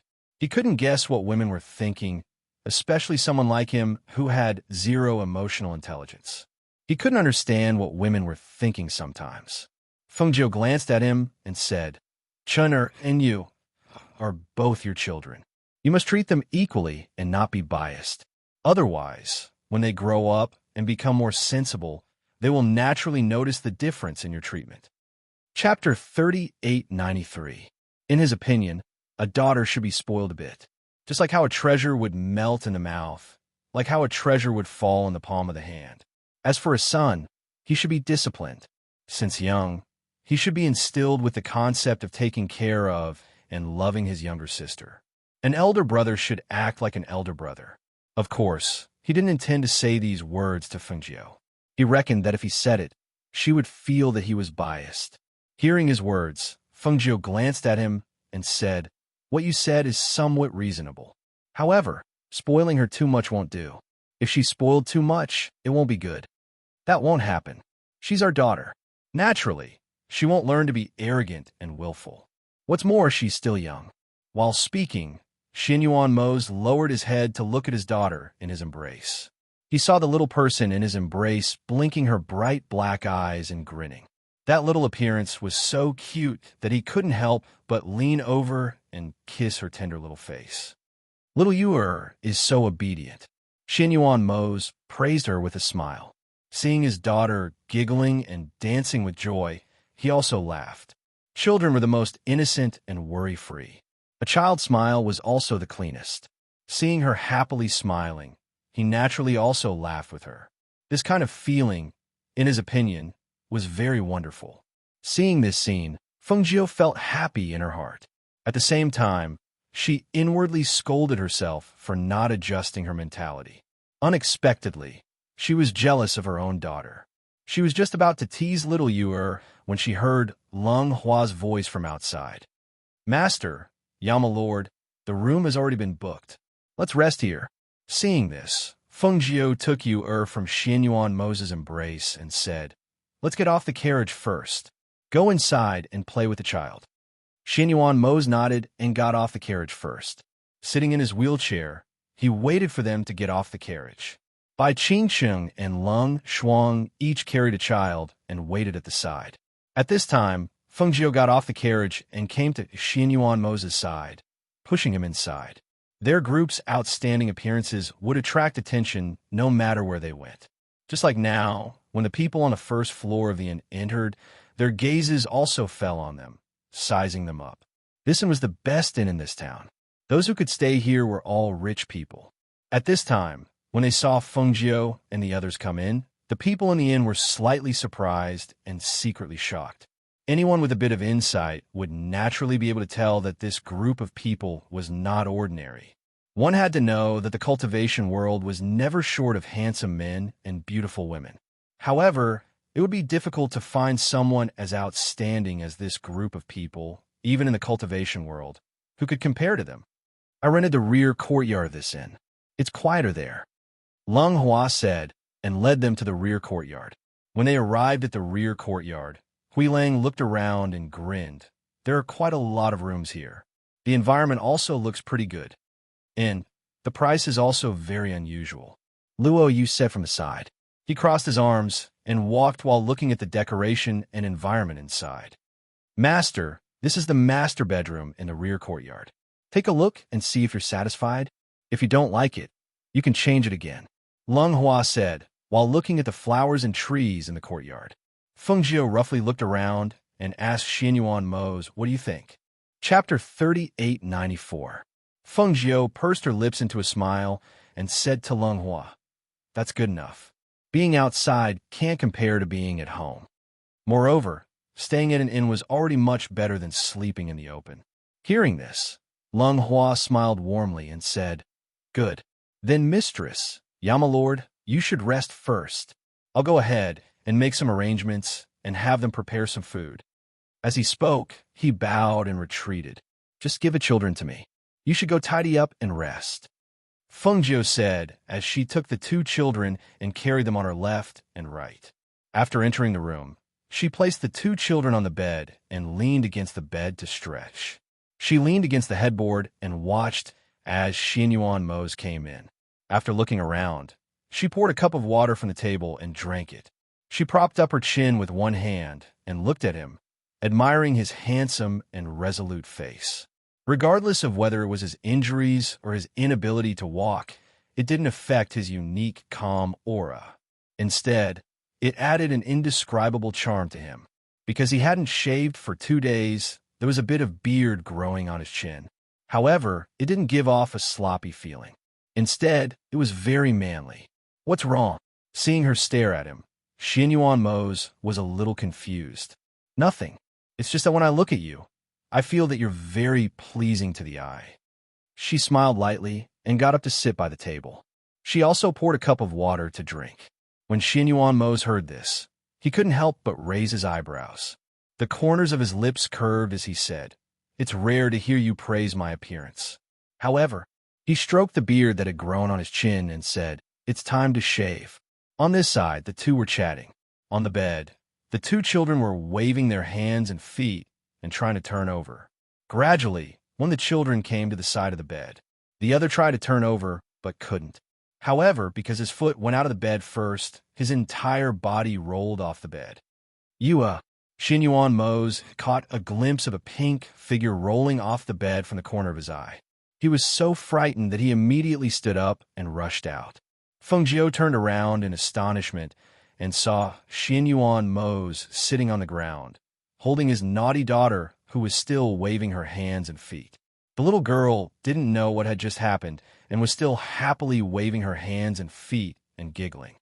Mose, Feng Jiu quickly went forward and asked, how are you? Are you okay? She didn't pay attention to him just now. She saw him dash out like a bolt of lightning.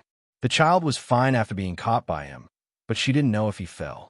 Xianyuan Mose's heart was still pounding, as if it was going to jump out of his chest. Even if something had happened to him, he had never been so frightened. God knew that he was so frightened that his heart almost stopped. He really didn't dare to imagine what would happen if such a small child fell off the bed like that. Thinking of this, a layer of cold sweat appeared on his forehead. His hands tightly held the child in his arms. He gently exhaled and calmed his frightened heart. I'm fine. It's all my fault. I should have used the blanket to shield them. At least this kind of thing wouldn't have happened, Feng Jiu said with some self-blame. Fortunately, he had caught the child. Otherwise, if the child had been hurt or something, she really didn't know what to do. Chapter 3895. Feng Jiu took their daughter from his embrace. Seeing that she was still smiling happily, she couldn't help but poke her nose. Why are you so mischievous? Do you know that you've scared father and mother? Ha ha! Little Yu Er's chubby little hand hugged Feng Jiu's hand and was about to stuff it in her mouth when she saw Feng Jiu laughing and shaking her head. She placed her daughter back on the bed and helped Xianyuan Mose up. Letting him sit on the bedside, she patted his robe and said, I'll have someone prepare water. Soak in it first and relax. Xianyuan Mose agreed. Looking at the two children on the bed, he felt that his daughter's mischievous activities were very similar to Feng Jiu's character. His son was more like him, not very fond of smiling and also more quiet. Feng Jiu went outside and told them to prepare water for the bath. Seeing that Lung Hua was carrying things over, she told him to bring them into the room. It was nighttime, so everyone went to bed early. Because this inn's rear courtyard had been booked by them, they laid down a barrier here to prevent anyone from breaking in. Everyone could also have a good rest. After Feng Jiu bathed, she dried her hair while looking at the big bed. Seeing Xin Yuan Mo's coaxing the two children to sleep, she walked over and sat down on the bed. Asleep? She softened her voice and looked at the two children sleeping soundly. Just fell asleep. As Xin Yuan Mo spoke, he saw that she was still drying her hair, so he used his spiritual aura to send the two children to sleep on a small bed at the side. With a flick of his finger, two small blankets covered each of them. Feng Jiu raised her eyebrows as she watched. Seeing that he didn't even need to carry them, he directly let the two children sleep on the small bed and covered them with the small blankets. She chuckled. While drying her hair, she heard his voice. "I'll help you dry." Before she could react, his hand wrapped around her chest and pressed her down on his lap. He took the towel in her hand and gently wiped her dry hair. Feng Jiu lay on his lap and looked up at him. He heard his deep voice with a hint of laughter. "Do you think that I've been neglecting you recently?" Feng Jiu blinked. "No, you really don't have any." Xin Yuan Mose glanced at her with a smile in his deep black eyes.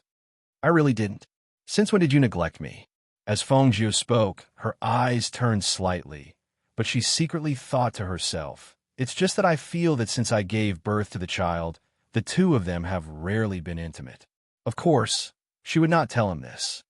Xin Yuan Mose looked at her expression, then channeled a bit of spiritual energy into his palm to dry her hair.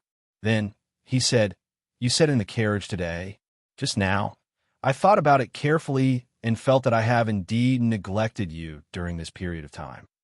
He threw away the towel in his hand and held her face in his hands as he slowly leaned down. Feng Jiu blinked, her heart beating fast. She watched as he leaned down and kissed her lips with his warm and sexy lips. Before she could react, he had already begun his attack. One hand lifted her chin, and the other hand reached into her waist and moved up. Chapter 3896. "Agio, did you miss me?" The man's warm breath brushed against her ear, and his deep voice was husky and magnetic. It made her ears go numb, and half of her body went limp. "Agio, do you want to do this?" As soon as she heard his seductive voice, the tip of his tongue gently licked her earlobe. He gently bit her ear in his mouth and rubbed against it, making her tremble involuntarily. "Or, do you want to do this?" His hand moved from her waist all the way up. Her slightly plump body felt even better to touch. Her smooth skin and soft body were so ecstatic that he couldn't bear to move his hand away from her body. Feng Jiu couldn't help but snort. She didn't know why he was so passionate tonight, but she loved his passion and superb skills. As the two of them rubbed against each other, their clothes were taken off one by one. Xin Yuan Mose sat on the bed. He reached out and lifted Feng Jiu into his arms. He pressed one hand against the back of her head and leaned over to kiss her again. Due to the entanglement of the two figures on the bed curtains slowly fell down, covering the spring scenery on the bed. Through the bed curtains, the two figures on the bed could be faintly seen, as well as the soft moans of ecstasy that could be heard. The two children were sleeping soundly on the small bed. No one knew what they were dreaming of, but a smile appeared on their innocent sleeping faces, and a trace of saliva flowed from the corner of their mouths. It was late at night, and the master bedroom was filled with endless spring scenery. On the other side, Fan Lin was carrying a bowl of soup to Qin Xian's door. "Qin Xian, are you asleep?" When she heard the voice coming from outside, Qin Xian put on her clothes and got out of bed. She went to the outer room and opened the door. When she saw Fan Lin, she said, "I just lay down. I couldn't sleep, so I was reading a medical book." When he heard this, Fan Lin smiled and said, "I saw that there was still light in your room, so I brought you a bowl of soup. Come in quickly," Qin Xian said as she invited him into the room. Fan Lin hesitated for a moment. "I'd better not go in. Drink this soup before you sleep. It's getting late and your body hasn't fully recovered." It's better to rest early. Upon hearing this, Qin Xian looked at him and reached out to take the soup from him. She said, "Thank you. We're all on the same side. Don't be so polite." After saying that, Fan Lin seemed to have thought of something. His ears turned red, and he said uncomfortably, Then you go in. Rest early. I'll go back first." Without waiting for her reply, he hurriedly turned around and left. Qin Xian watched him leave with a bowl of soup in her hand. She was stunned for a moment when she saw his ears turn red when he turned around. Then she pursed her lips and smiled. She closed the door and brought the soup to the table. He opened the lid and saw that it was a pot of stewed soup. The smell of ginseng wafted out, as well as a few medicinal herbs that nourished the body. The night was slightly cold. However, when she looked at the pot of stewed soup, her heart felt warm and fuzzy. The next morning, Fengjiu woke up to the cries of her 2 children. However, as soon as she moved, she felt as though her entire body was falling apart. She was sore. She rubbed her waist and was about to get out of bed when a pair of bare arms hugged her. "You've been tired all night. Let Ling Shuang come in and carry you. You can sleep for a while more," said Xinyuan Mos. His voice was slightly hoarse, which was very charming. Chapter 3897. Xinyuan Mos smiled. His hand was pushed away by her, so he propped his head up with one hand and leaned sideways on the bed. He watched her get up and put on her clothes, admiring the curves of her plump body. After Fengjiu picked up the child and fed him, she called out for Lung Shuang to prepare water for a bath. By the time the 2 of them left the room, it was already close to noon, and the child had fallen asleep after eating his fill. After a bath, the soreness in her body had subsided a little. Fengjiu stretched and walked out. Seeing that the weather was good, she wanted to walk around the city. So she said to Xinyuan Mos, "The weather is good. I want to go out for a walk and buy some things. Let's go together." Xinyuan Mos glanced at her and said, "Let Lung Shuang and Lung Hua accompany you. I'll stay with the child so that they won't cry when they wake up." Seeing this, Fengjiu smiled. "All right, I'll buy some pastries and other things back." As she spoke, she called for Lung Hua and Lung Shuang and gave Du Fan and the others some instructions. The 3 of them then walked out of the inn. Luo Yu watched as Fengjiu and the others left and couldn't help but say, Actually, I also want to go out with Master." "Then go. We'll be here," Chi Kong said as he poured a cup of tea for Xinyuan Mos. "But I also feel that it's rare to have so much free time. It's not bad to bask in the sun here." Luo Yu grinned and moved out a soft couch, lying down under a small tree in the courtyard. Seeing this, everyone looked at each other and smiled at the same time. "Chi Kong, come and play a few games of chess," Xinyuan Mos said as he gestured for him to sit down. "Yes." Chi Kong responded and sat down at the table, then took out a chessboard from his space. Du Fan held a fan in his hand and gently fanned himself. He came to the side and sat down, intending to watch the game from the side. Fan Lin put 2 chairs in front of the door of the master bedroom and said to Qin Xian, "Sit down. It's not that hot, and we can watch over little master and the others. If they wake up, we'll know immediately." Qin Xian glanced at him. Under the teasing gazes of the others, she slightly lowered her head and responded.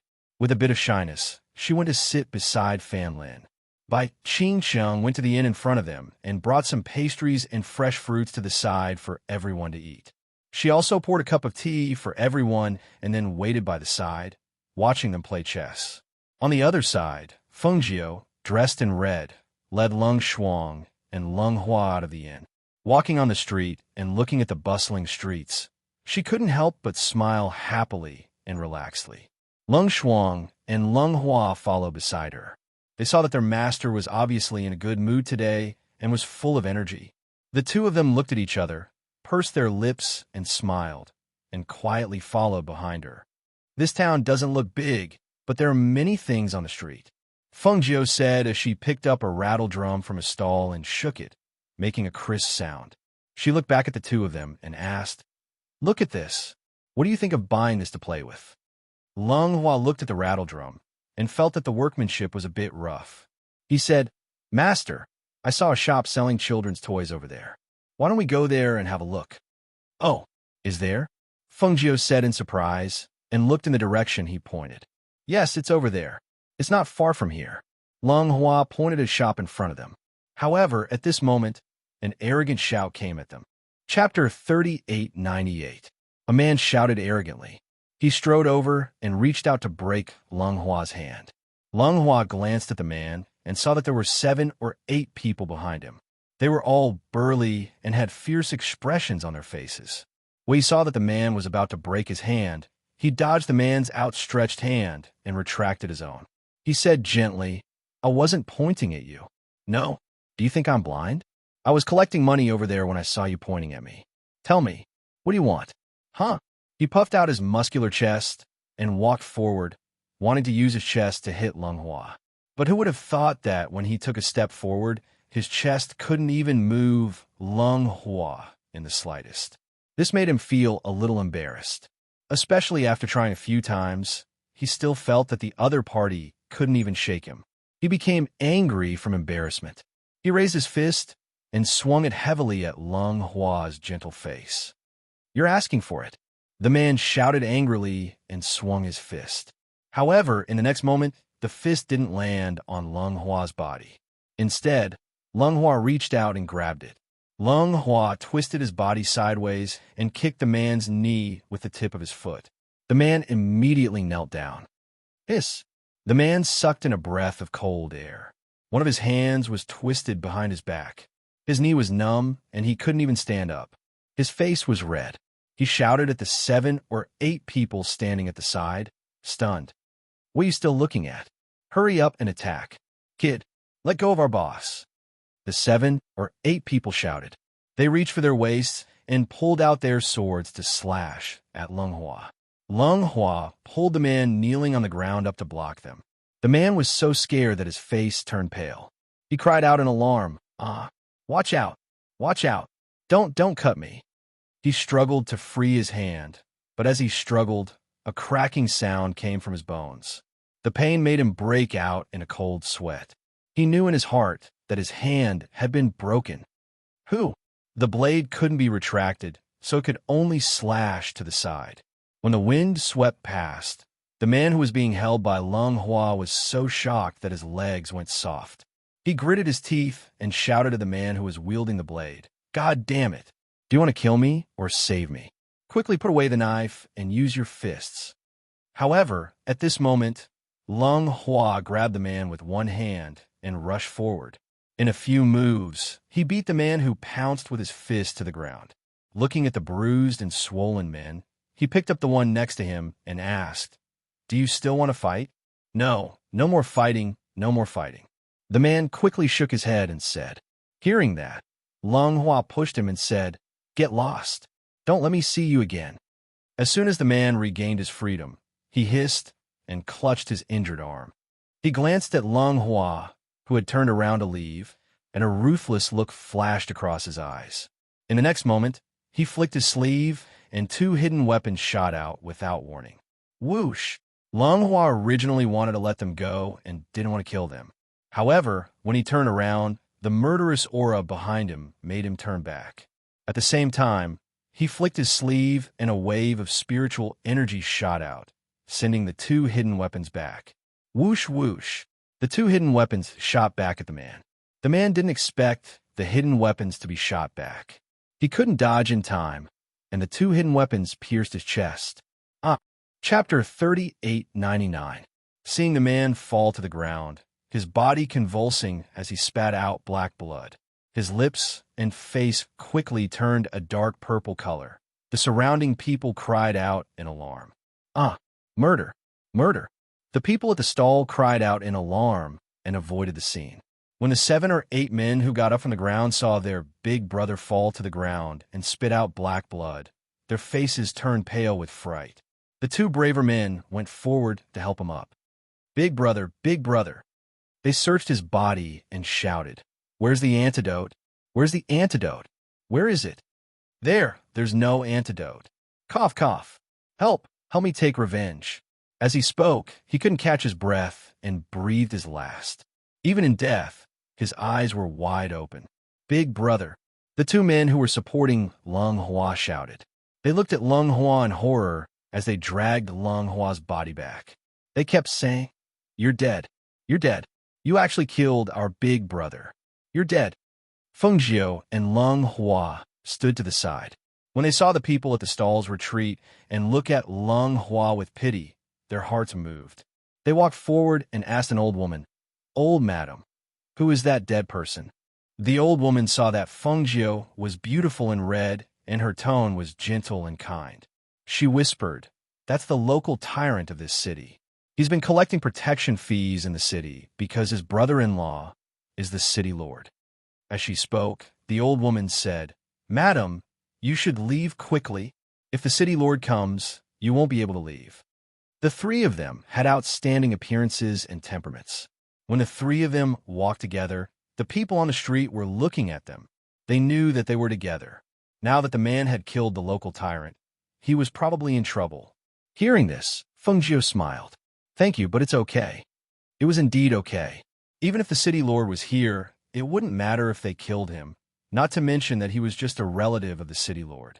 They were strong, but they were never the type to bully the weak. However, since they had offended them, they couldn't blame anyone else. Because someone had died here, the city guard in the city quickly arrived.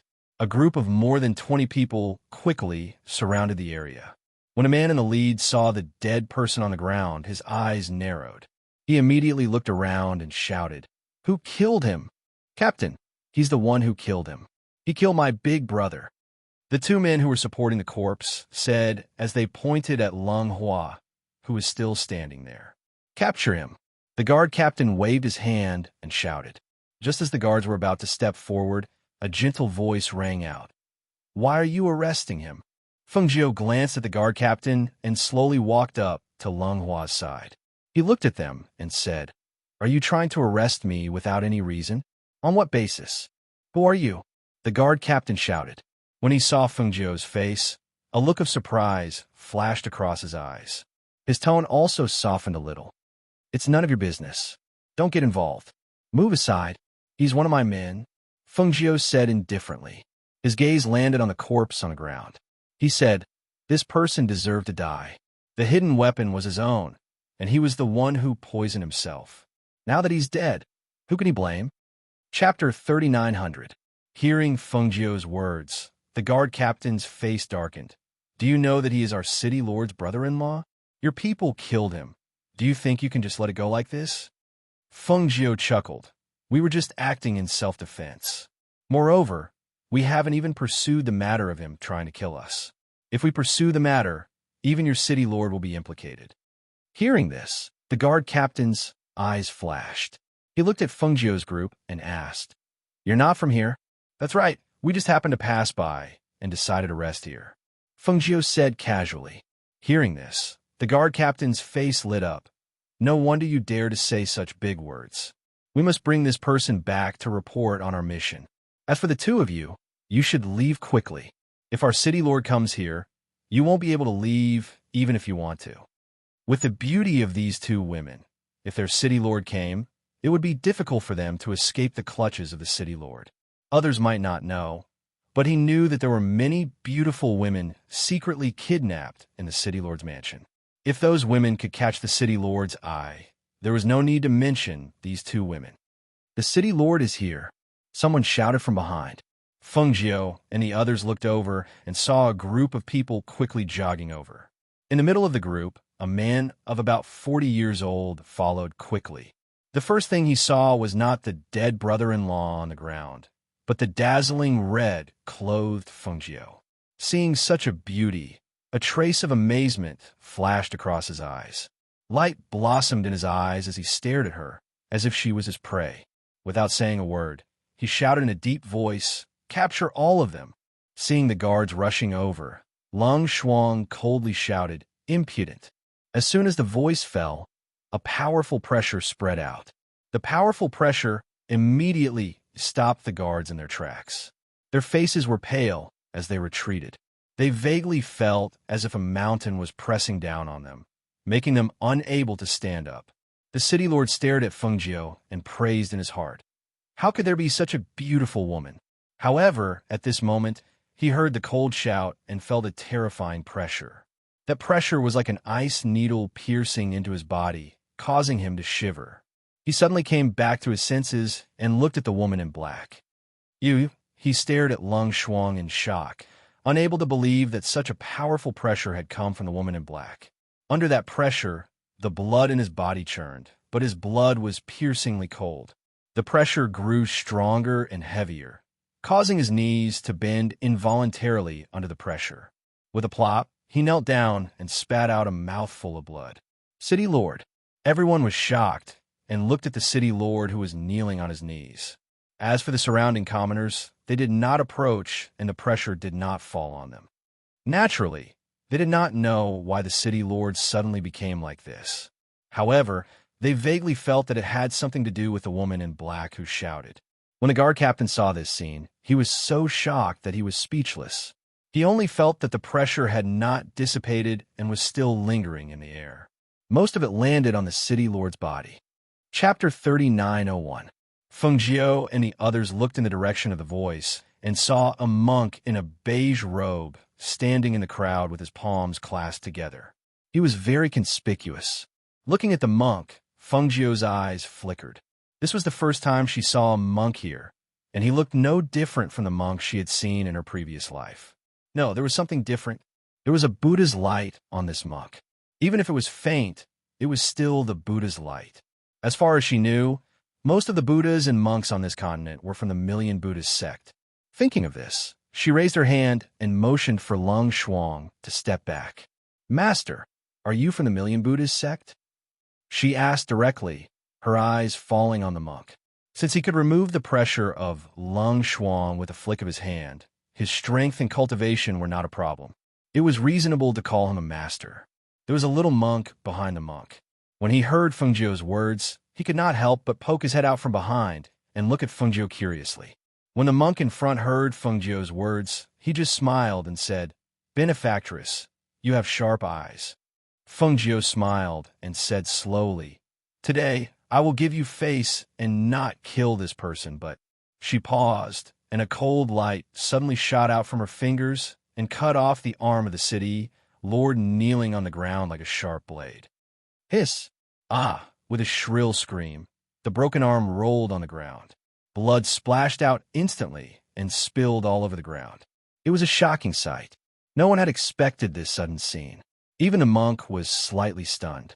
It seemed that he did not expect her to attack so suddenly and so quickly that he had no time to stop her. You can avoid death, but you can't escape punishment. Feng Jiao spoke unhurriedly. Her clear eyes did not look at the wailing city lord who had his arm chopped off. Instead, she looked at the monk. The monk put his hands together, lowered his head slightly, and murmured, Amit Ba. My name is Feng Jiao. How should I address you, Grandmaster? The monk looked at Feng Jiao, who was dressed in red, with a faint smile on his beautiful face. His expression was calm and indifferent, as if he did not see the corpse on the ground and the city lord who was bleeding profusely with a severed arm. Seeing her like this, he chanted Amit Ba in his heart, and then slowly said, Benefactress, this poor monk's dharma name is Ijia. Master Ijia, we'll meet again, Feng Jiao said with a smile. Then, he turned and left with Lung Hua and Lung Shuang. Hearing those words, the monk fell into deep thought. He watched as the three of them disappeared at the end of the street. He had a premonition that they would meet again. The little monk popped his head out from behind and asked curiously, Master, why is this female benefactor so powerful? She is very human, the monk said slowly. The monk spoke softly as he looked at the man on the ground. He then clasped his hands together and said, Amit Ba, benefactor, your sins are too heavy. If you don't do good deeds, your life will be in danger in the future. Benefactor, take care of yourself. With that, the monk led the little monk past the person on the ground and left. Chapter 39:02. The city guards hurriedly sent the governor for medical treatment, and the head guard ordered people to clean up the ground. As they left, the people on the street could not help but look at each other. No one could figure out what was going on.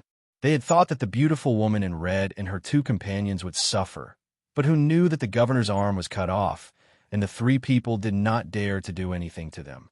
The peddlers moved their stalls away and began to sell things again.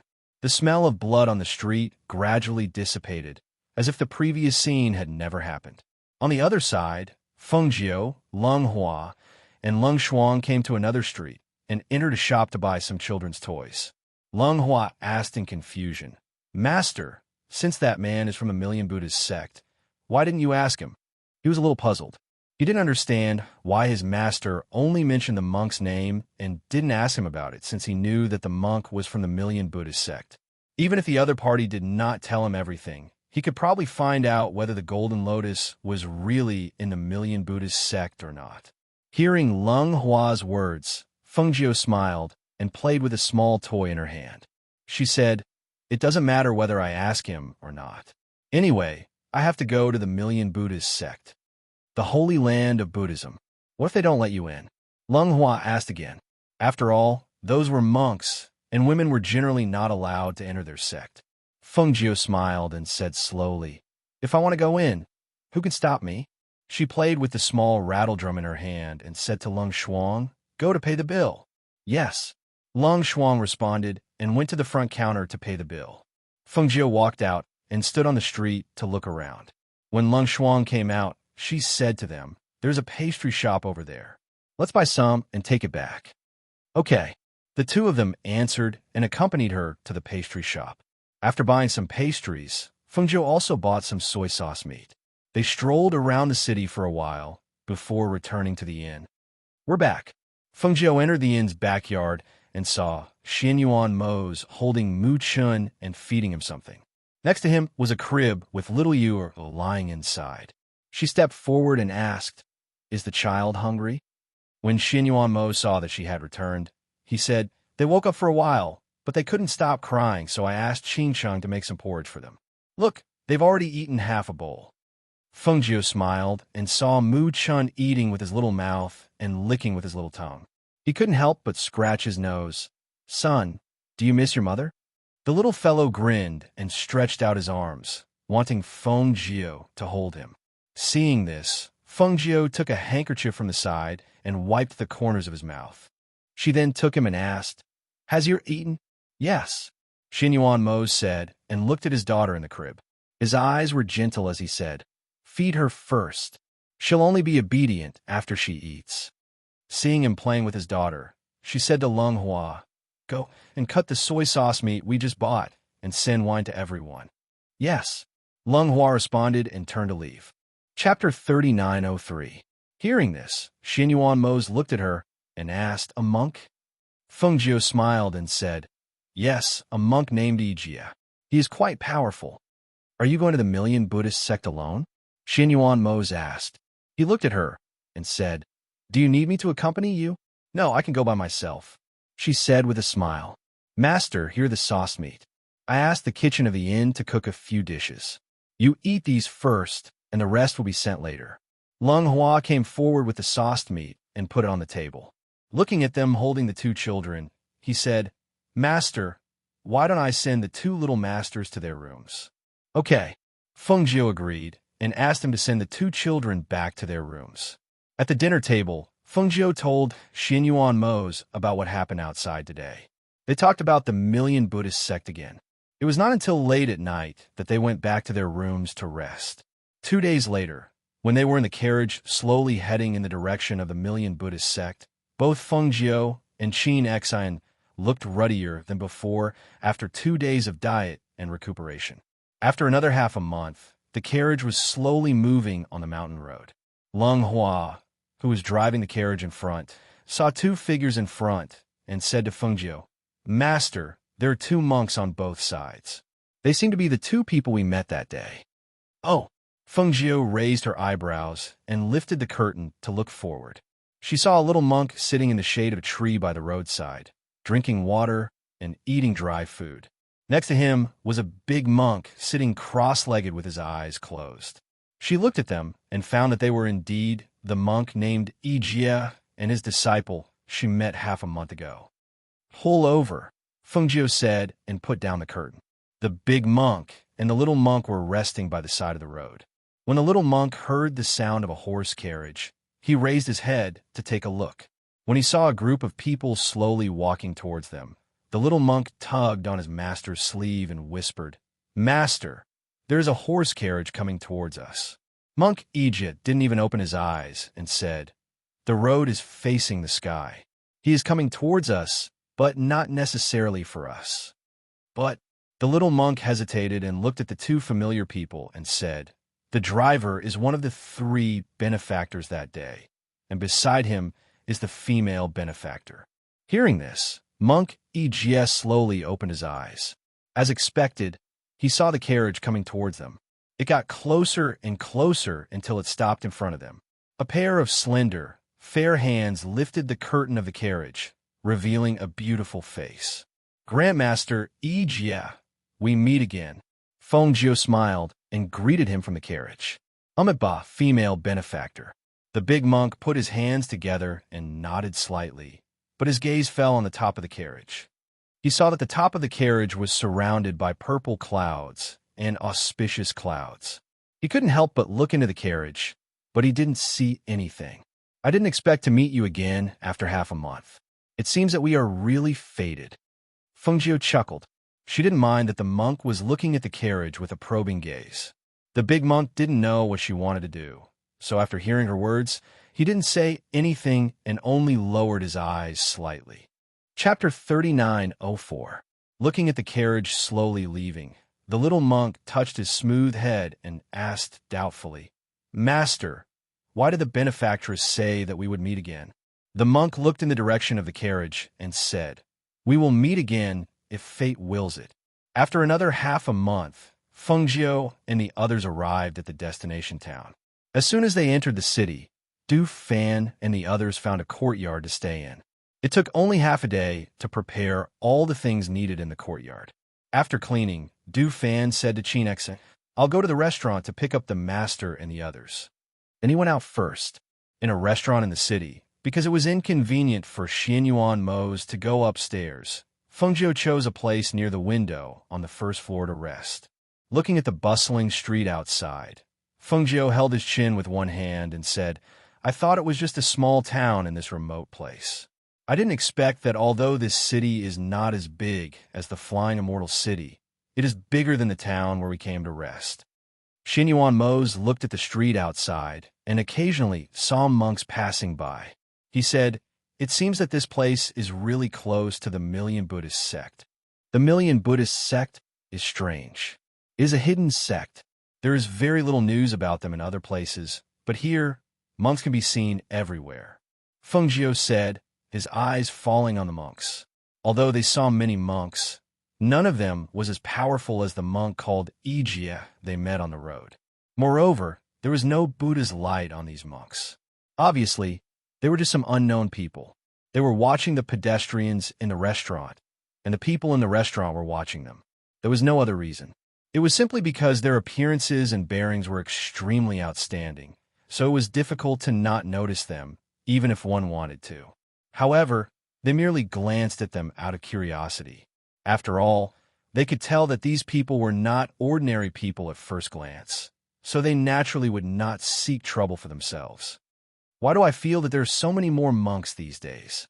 Didn't they say that the monks of the Million Buddhist sect are not allowed to go up the mountain without permission? At another window on the first floor of the restaurant, he looked at the monks walking outside and felt a little strange. When the other man heard that, he said, "Don't you know? 3 months ago, the Million Buddhist sect suddenly recalled all the monks and disciples from all over the country. These people probably came back from other places. 3 months ago, all the monks and disciples were summoned back? Why was that? What happened to the Million Buddhist sect?" Another person asked in surprise. "I don't know. The internal information of the Million Buddhist sect is not something we can know. But, judging from the situation, I guess something has happened." Fengjiu and Xianyuan Mose looked at each other as they listened to the guest's whispers. He thought to himself, 3 months ago, he summoned all the monks and disciples from all over the world. What exactly had happened? Wah, wah, wah. The child's cries interrupted her thoughts. She looked at Mu Chun, who was in by Ching Ching's arms, and asked, "Why are you crying? Come on, let me hold you." Bai Ching Chung handed the child forward. But unexpectedly, as soon as Mu Chun cried, Lung Hua, who was holding Mu Yu, also burst into tears. For a moment, the cries of the two children sounded on the first floor of the restaurant, attracting the attention of the guests on the first floor. Chapter 3905 by Qin Cheng said, Hui Lang went out to look for goat milk. He should be back soon. These days, the masters were helping the two children to stop drinking milk. Usually, other than some porridge and water, they mostly drank goat milk. Therefore, when they arrived here, besides Qin Xen, who went to Du Fan, and Fan Lin, who went to look for a room, Hui Lang also went to the market to look for goat milk. As they were talking, they heard Lung Hua say with a smile, Hui Lang is back. Hearing this, Xianyuan Mose and Feng Jiu looked out and saw Hui Lang walking on the street with a goat in his hand. The goat seemed to be unwilling to walk and stopped after a few steps. Hui Lang walked and pulled the goat, causing people on the street to look askance. Hui Lang is smart this time. He knows to bring a goat back. Feng Jiu couldn't help but chuckle. He watched as he pulled the goat to the outside of the restaurant, tied it outside, and walked in. Master, madam, I'm back. Hui Lang grinned and took out a jar of goat milk from his space and handed it to Bai Qin Cheng. Here, take it to the kitchen of the restaurant and let them heat it up. Add a little salt. Bai Qin Cheng smiled and took it. Okay. She took the jar of goat milk and asked the waiter to lead the way to the kitchen. Aya, why are the little masters crying? Are you all hungry? Hui Lang looked at the two crying children with some heartache. He wanted to reach out and hug them, but he saw that his master and madam were holding them. He could only go to the front and play with the two children. Come, come, come. Look at what this is. He took out a puppet and pressed it on the puppet. The puppet stuck out its tongue. The two children looked at the puppet in a daze. Who knew that the puppet would suddenly stick out its tongue? The two children were so scared that they cried again. This time, they cried even louder than before. Hui Lang touched his nose awkwardly. Are they scared? He quickly took back the toy. He thought it was quite interesting. He just bought it by the roadside on the way back. Who knew that the two children would not like it? Feng Jiu gently coaxed the children while smiling. They're still young. They don't know how to play this. Xianyuan Mose glanced at Hui Lang and said, Keep these strange things to yourself. Don't bring them to them. Yes, Hui Lang replied somewhat embarrassedly. He did not expect to scare the two children. Not long after, Bai Qin Cheng came over with the freshly boiled goat milk. She scooped out 2 small bowls and placed them on the table. It's still a little hot. Be careful not to burn yourself. Feng Jiu drank a mouthful first. After tasting the taste, he scooped a small spoonful and fed it to Mu Chun. Seeing that Xianyuan Mose was holding little Yu Feng Jiu said, Mose, let Qin Cheng feed little Yu Xianyuan Mose paused for a moment before motioning Qin Cheng to sit down. Then, he passed the child in his arms to her. Bai Qin Cheng took the child and carefully scooped up the goat milk to feed him. After they fed the two children a small bowl of goat milk, they saw Du Fan walking over. It seems that the courtyard is ready. Lung Hua said. He smiled at them and said, I'll go and pay the bill first. As soon as he finished speaking, he walked to the counter. Du Fan entered the restaurant and walked towards them. Yama Lord, Master, the courtyard is ready. You can go now. Chapter 3906 2 days later, in the early morning of the house, Feng Jiu kissed the 2 sleeping children and said to Xianyuan Mose, Then I'm leaving. Take care of yourself when I'm not here. Don't make me worry. Xianyuan Mose held her hand and said, Take care of yourself. Take Du Fan or Lung Hua with you. If anything happens, we can take care of each other. Okay, she responded and leaned forward to kiss his lips. Xianyuan Mose reached out to hold her and deepened the kiss. After a while, he let go of her and said, Go. We'll wait for you to come back. Okay. She glanced at the 2 children again and sighed softly in her heart.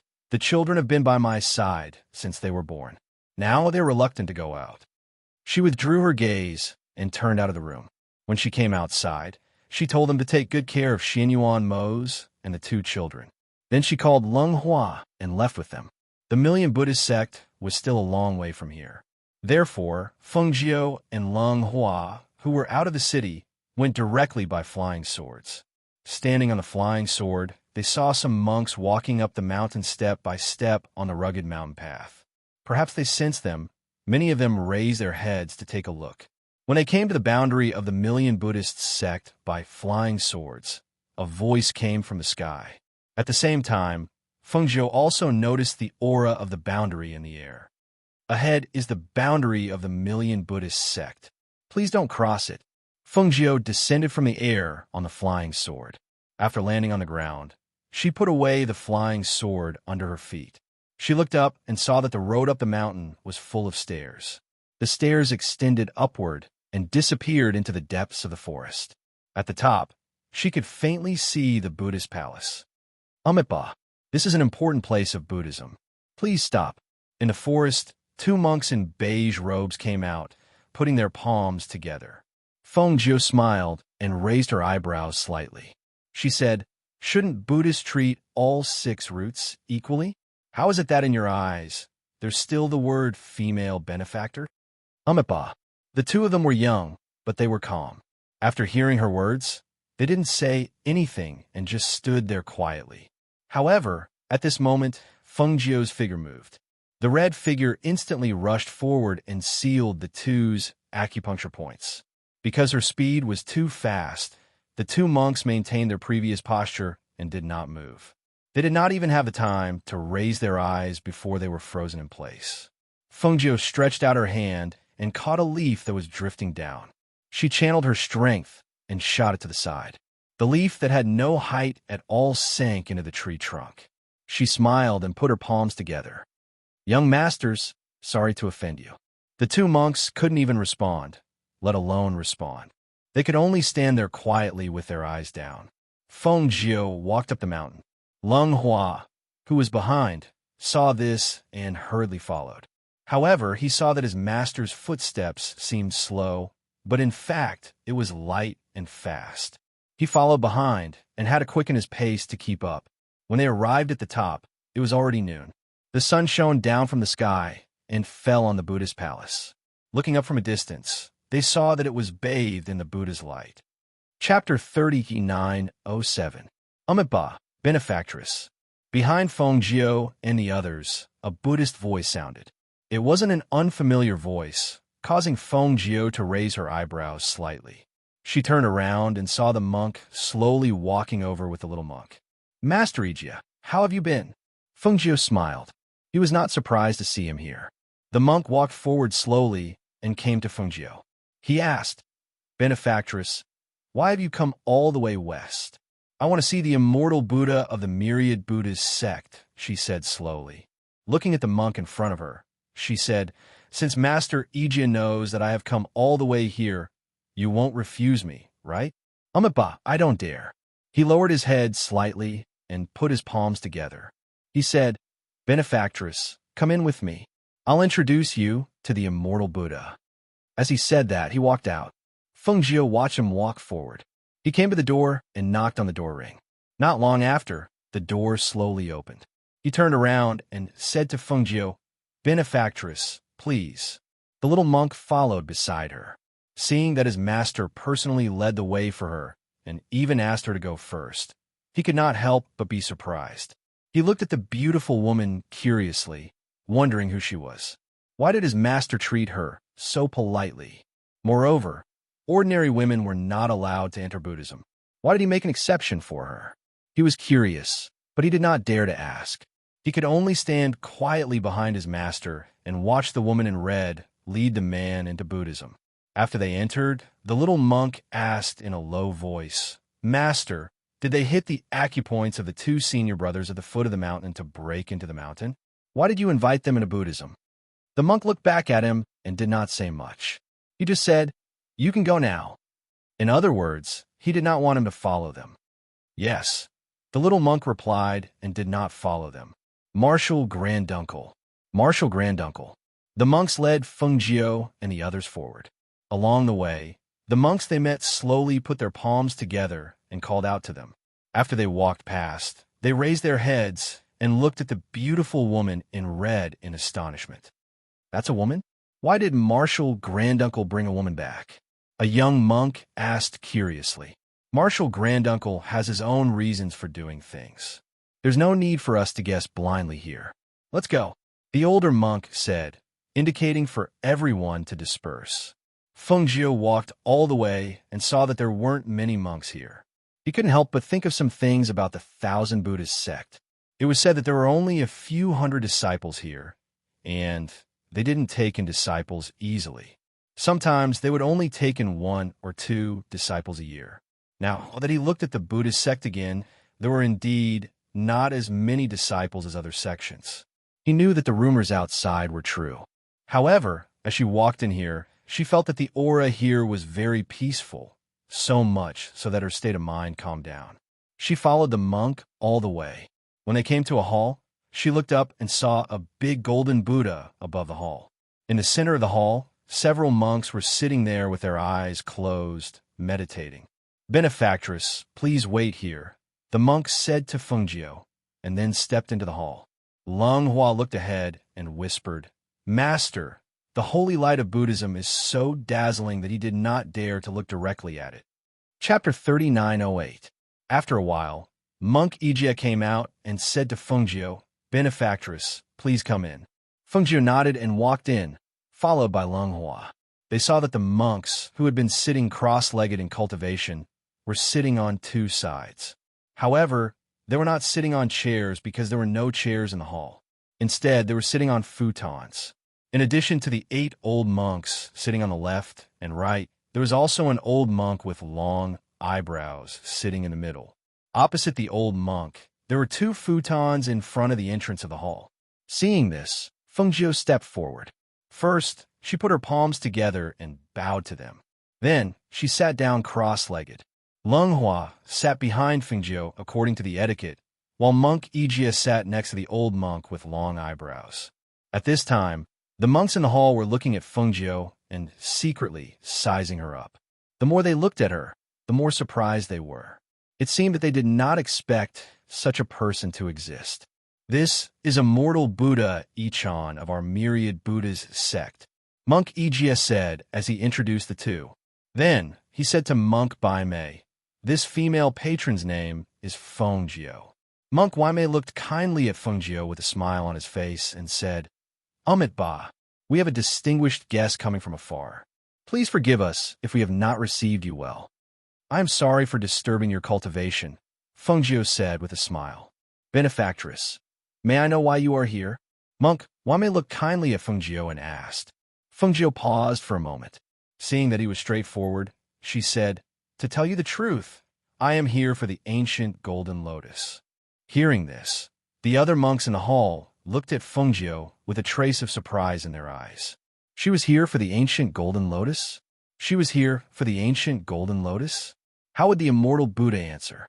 Immediately, the monks looked at the white-browed monk, wondering how he would answer this question. When Baimei heard Fengjiu's words, his expression remained the same. He smiled and asked slowly, "Benefactor, do you want the ancient golden lotus to subdue the ancient black lotus?" Hearing this, it was Fengjiu's turn to be surprised. She did not expect the people of the Million Buddhist sect to know about it. She nodded and said, "Yes, the teacher of a friend of mine, Tianji Alluring, once asked me to collect those ancient lotus seeds. But these lotus seeds were scattered all over the heavenly regions and were extremely difficult to find. I searched through several heavenly regions and learned that the ancient golden lotus was in the Million Buddhist sect. Therefore, I came here to ask for it." She paused and continued, "The ancient golden lotus has the power to purify evil. If we can obtain it, we should be able to subdue the ancient black lotus." The 8 monks sitting on the left and right were confused. Why did it feel like they didn't understand what they were saying?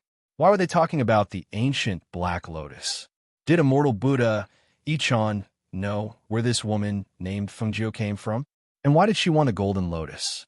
Monk Baimei looked at Fengjiu with a smile and said slowly, "It is not impossible to give the ancient golden lotus to you, but you need to do 2 things for the Million Buddhist sect. Immortal Buddha, no, immortal Buddha." Chapter 3909. I know what I'm doing. White Eyebrows raised his hand to signal for them to stop talking. Fengjiu looked at him and asked, What do you want me to do for you? Haha, there's no rush. Let's talk about it after you get the golden lotus. White Eyebrows said. Master Ijia sat quietly at the side with his palms pressed together as he looked at Fengjiu. He didn't show any surprise at White Eyebrows' words, as if he already knew it would be like this.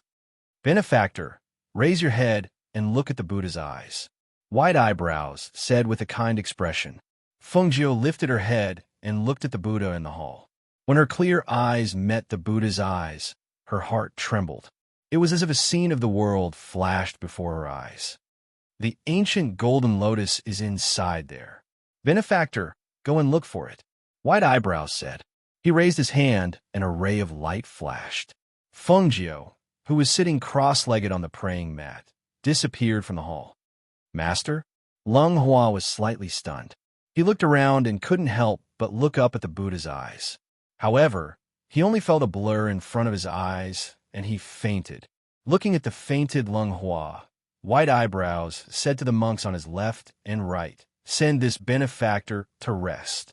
Yes, the 8 monks on both sides responded. They suppressed the shock in their hearts and got up to bring Lung Hua out, handing him over to his disciples to settle down. After they left, Master Ijia asked, Sacred Buddha, are you planning to give the ancient golden lotus to that female benefactor? White Eyebrows smiled and said, You and I both know that she's not an ordinary person. Buddha is merciful. If she really needs the sacred item of Buddha, there's no harm in giving it to her. He stopped laughing and put his palms together as he murmured, Amit Ba. I just don't know if she can get the ancient golden lotus. Master Ijia also murmured softly. He lowered his eyes with his palms together. At the same time, Fengjiu felt his world turn upside down. The scene in front of him changed, and when he calmed down, he found himself in a place filled with blood. She looked around and saw that she was surrounded by a forest. There were no corpses on the ground, but there was blood on the ground. The smell of blood filled the air, and there were faint cries and screams coming from the forest. Give me back my life. Give me back my life. Fengjiu, come down and accompany us. The sound was like the howling of ghosts and wolves, echoing in her ears. She frowned and looked, only to see that the scene in front of her changed again. The original forest became pitch black, and gusts of chilly wind whistled from the forest, making one's hair stand on end. Fengjiu's brows furrowed as he watched the scene before him change. What was this place? Why was she here? Why would there be such a bloody place in Buddhism? The bell at her waist shook, making crisp, jingling sounds. She gathered her thoughts and walked forward. The ghosts around her were howling, baring their fangs and brandishing their claws, as if waiting for an opportunity to pounce on her. She glanced around coldly. Just as she was about to look away, she caught a glimpse of a ghostly figure. It looked like the cultivator who had died in her hands before. She was shocked and thought to herself, this isn't a place of Buddhism. Could it be that this is her own illusory memory? No, that's not right. If it's an illusory memory, these people shouldn't have appeared. Chapter 39:10. A mournful scream filled with hatred rang out. Perhaps they had touched something, but the ghosts who had been hesitating on whether to go forward or not, upon hearing the scream, roared and floated towards Fengjiu. Wisps of ghosts floated out like black smoke towards her. Powerful yin qi surrounded her entire body, and she couldn't see anything else except for a dense mass of black smoke. Fengjiu immediately adjusted the aura in her body, and the emerald-edged sword in her hand was covered in flames. With a whoosh, she attacked her surroundings. The sword aura and flames intertwined and drew an arc around her, dispersing all the ghosts that had surrounded her. She wore a dazzling red dress, and her beautiful face carried a touch of coldness. Her gaze was sharp and contained a sense of oppression as she looked at the ghosts around her. Her lips curled into a cold smile. When you were alive, you weren't even my match. Now that you're dead, you're even less of a match for me. The emerald-edged sword in her hand, which contained flames, slashed in front of her. With a whoosh, she pointed it diagonally to the ground. She raised her chin slightly, and her gaze was like that of a ruler looking down on the ghosts. Her voice was sharp and terrifying as she said, I, Fungio, have never regretted killing anyone in my entire life. You've all died under my sword, so you all deserve to die. If you're still lingering around, I don't mind sending you on your way. Her voice, which contained a sense of oppression and the aura of a powerful expert, along with a powerful spiritual aura, spread through the air. Her voice was so magnanimous, and her gaze was so fearless. Her aura was so powerful that it caused the ghosts around her to not dare to take even half a step forward. They all circled around her, wanting to leave, but seemed unwilling to do so. Fungio's cold gaze swept across them, and she held the sword diagonally to the ground in her hand. Step by step, she walked forward. In front of her, the ghosts were intimidated by her powerful aura and terrifying aura, and had no choice but to make a path for her to pass. Fungio walked forward. She only knew that as she walked forward, the darkness in front of her gradually dissipated. The ghosts around her also disappeared. Finally, the forest appeared in front of her again. She could not help but look up and see the sunlight. She could also hear the birds chirping in the branches. She narrowed her eyes and stopped in her tracks. She looked at the sunlight above her head and thought about the ghosts and ghosts from before. Along the way, countless people had died in her hands. Her hands were stained with blood, but in her heart, she believed that all those who died deserved to die. She stood between heaven and earth with a clear conscience. 9. Amidst the sunlight, a gentle voice rang out. That familiar voice caused her to be slightly startled. A look of astonishment appeared on her face as she froze on the spot. A white robe hung down from the tree beside her, fluttering gently in the wind. Looking at the corner of the white robe, her heart suddenly trembled, and she instinctively looked up. She saw a handsome man in snow-white robes leaning against a tree branch. His features were picturesque, and there was a smile in his dark eyes. He was looking at her gently. 9. That voice called out again. It was just like how he had always addressed her, with his unique warmth and aura. Emo-chun. Chapter 39:11. Agio, I've been waiting for you here for a long time. Emo-chun's voice was as gentle as ever. He sounded like a longtime friend, but also like a longtime lover. There was tenderness and tolerance in his voice. Fungio was stunned. She was truly stunned. She felt that this Emo-chun was an illusion. She felt that this Emo-chun did not exist. However, everything about him was so familiar. Even his aura was exactly the same. It was so similar that she could not tell the difference between reality and illusion. She did not know whether this was an illusion or not. Emo-chun jumped down from the tree and landed steadily on the ground. He stood in front of her and looked at her with a smile. What's wrong? Don't you recognize me? Fungio did not speak. She did not know what to say or how to say it. If there was anyone she felt guilty towards in her life, it would undoubtedly be Emo-chun in front of her. Looking at the person in front of her who seemed to be alive, scenes flashed through her mind. In the end, it stopped at the moment he died. It stopped at the scene where he disappeared from the world. Emo-chun, he was dead. Emo-chun, he no longer existed. He disappeared from the world, leaving behind only the lotus seed that she had given him. Looking at Fungio's stunned expression, Emo-chun laughed softly. Agio, it's me. You don't have to doubt it. Emo-chun. She opened her mouth, wanting to say something, but nothing came out. How are you and Emo-zane now? Are you all right? Emo-chun asked. Fungio looked at him for a long time. Then she asked, Who are you? Emo-chun. I saw him disappear from the world with my own eyes. You can't be him. As she said this, her heart felt bitter. Emo-chun looked at her with the same gentle smile on his face. He said, I am me. I've always been me. You don't have to doubt it. He paused and raised his hand to face the sunlight. Fungio looked over and saw that his body was transparent under the sunlight, as if he didn't exist. Seeing this, her eyes narrowed, and she couldn't help but look at him. Do you believe me now? He smiled and said casually, I am indeed dead. In that battle, my body dissipated between heaven and earth, and even my soul dissipated. However, There is one soul and one spirit residing in two places. Fengjiu looked at him in shock. His heart was beating wildly, and his eyes were filled with ecstasy.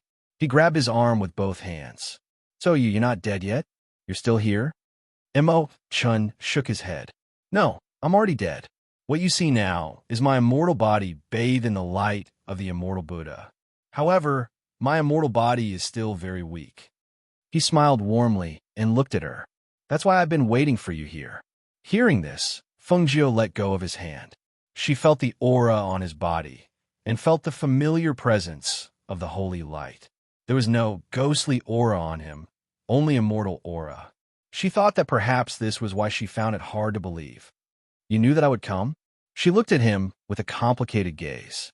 The ancient golden lotus is here. Emochin smiled and said to her, Come with me. As he spoke, he turned and walked forward. Chapter 39:12. As she walked beside him, she asked, Do you know what happened to the ghosts and spirits that I encountered when I came in? Emochin walked slowly. Hearing her words, a smile appeared on his face.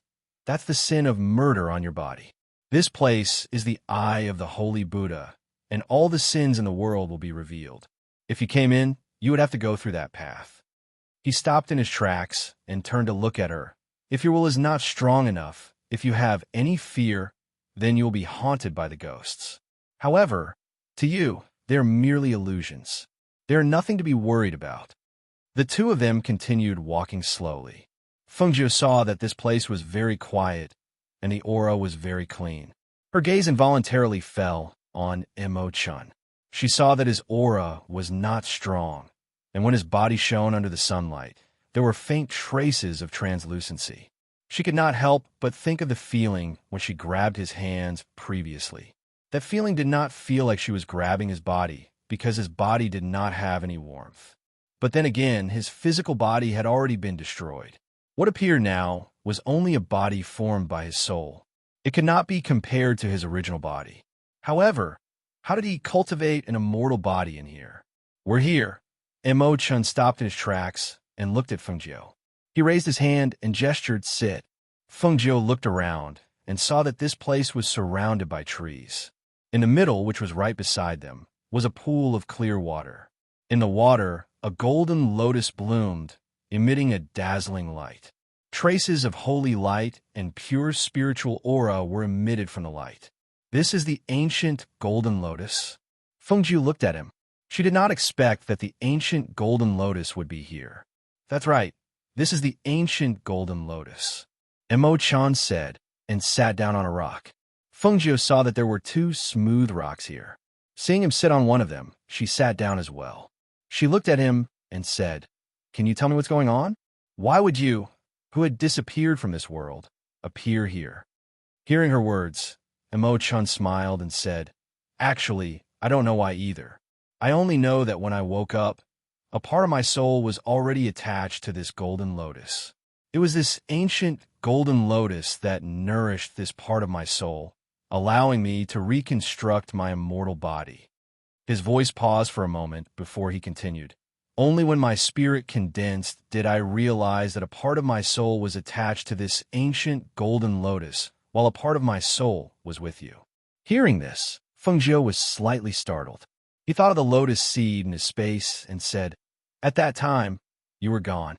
All that was left was the golden lotus seed I gave you. Later, I threw the golden lotus seed into the spiritual spring water in my space. Later, a small golden lotus grew out of the water. As she spoke, she moved her hand and a fingernail-sized golden lotus appeared in her palm. I didn't expect that a part of your soul was on it. Emochin looked at her and smiled gently. My master once said that my life and death tribulation should be on you. I will live because of you, and I will die because of you. Similarly, I will die because of you, and I will live because of you. With a wave of his hand, the tiny golden lotus landed in his hand.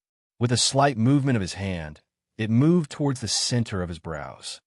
Chapter 39:13. Seeing her look at him, he smiled and said, Although this lotus seed is not an ancient golden lotus, it still has a wisp of the golden lotus's holy aura.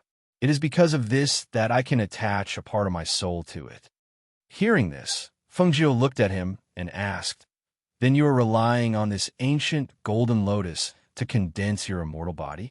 If I take the golden lotus away, then my soul is attached here, and the ancient golden lotus will reconstruct my immortal body. I will become one with the ancient golden lotus. As Emo-chan spoke, he looked at her. If you take the ancient golden lotus away, I will also disappear.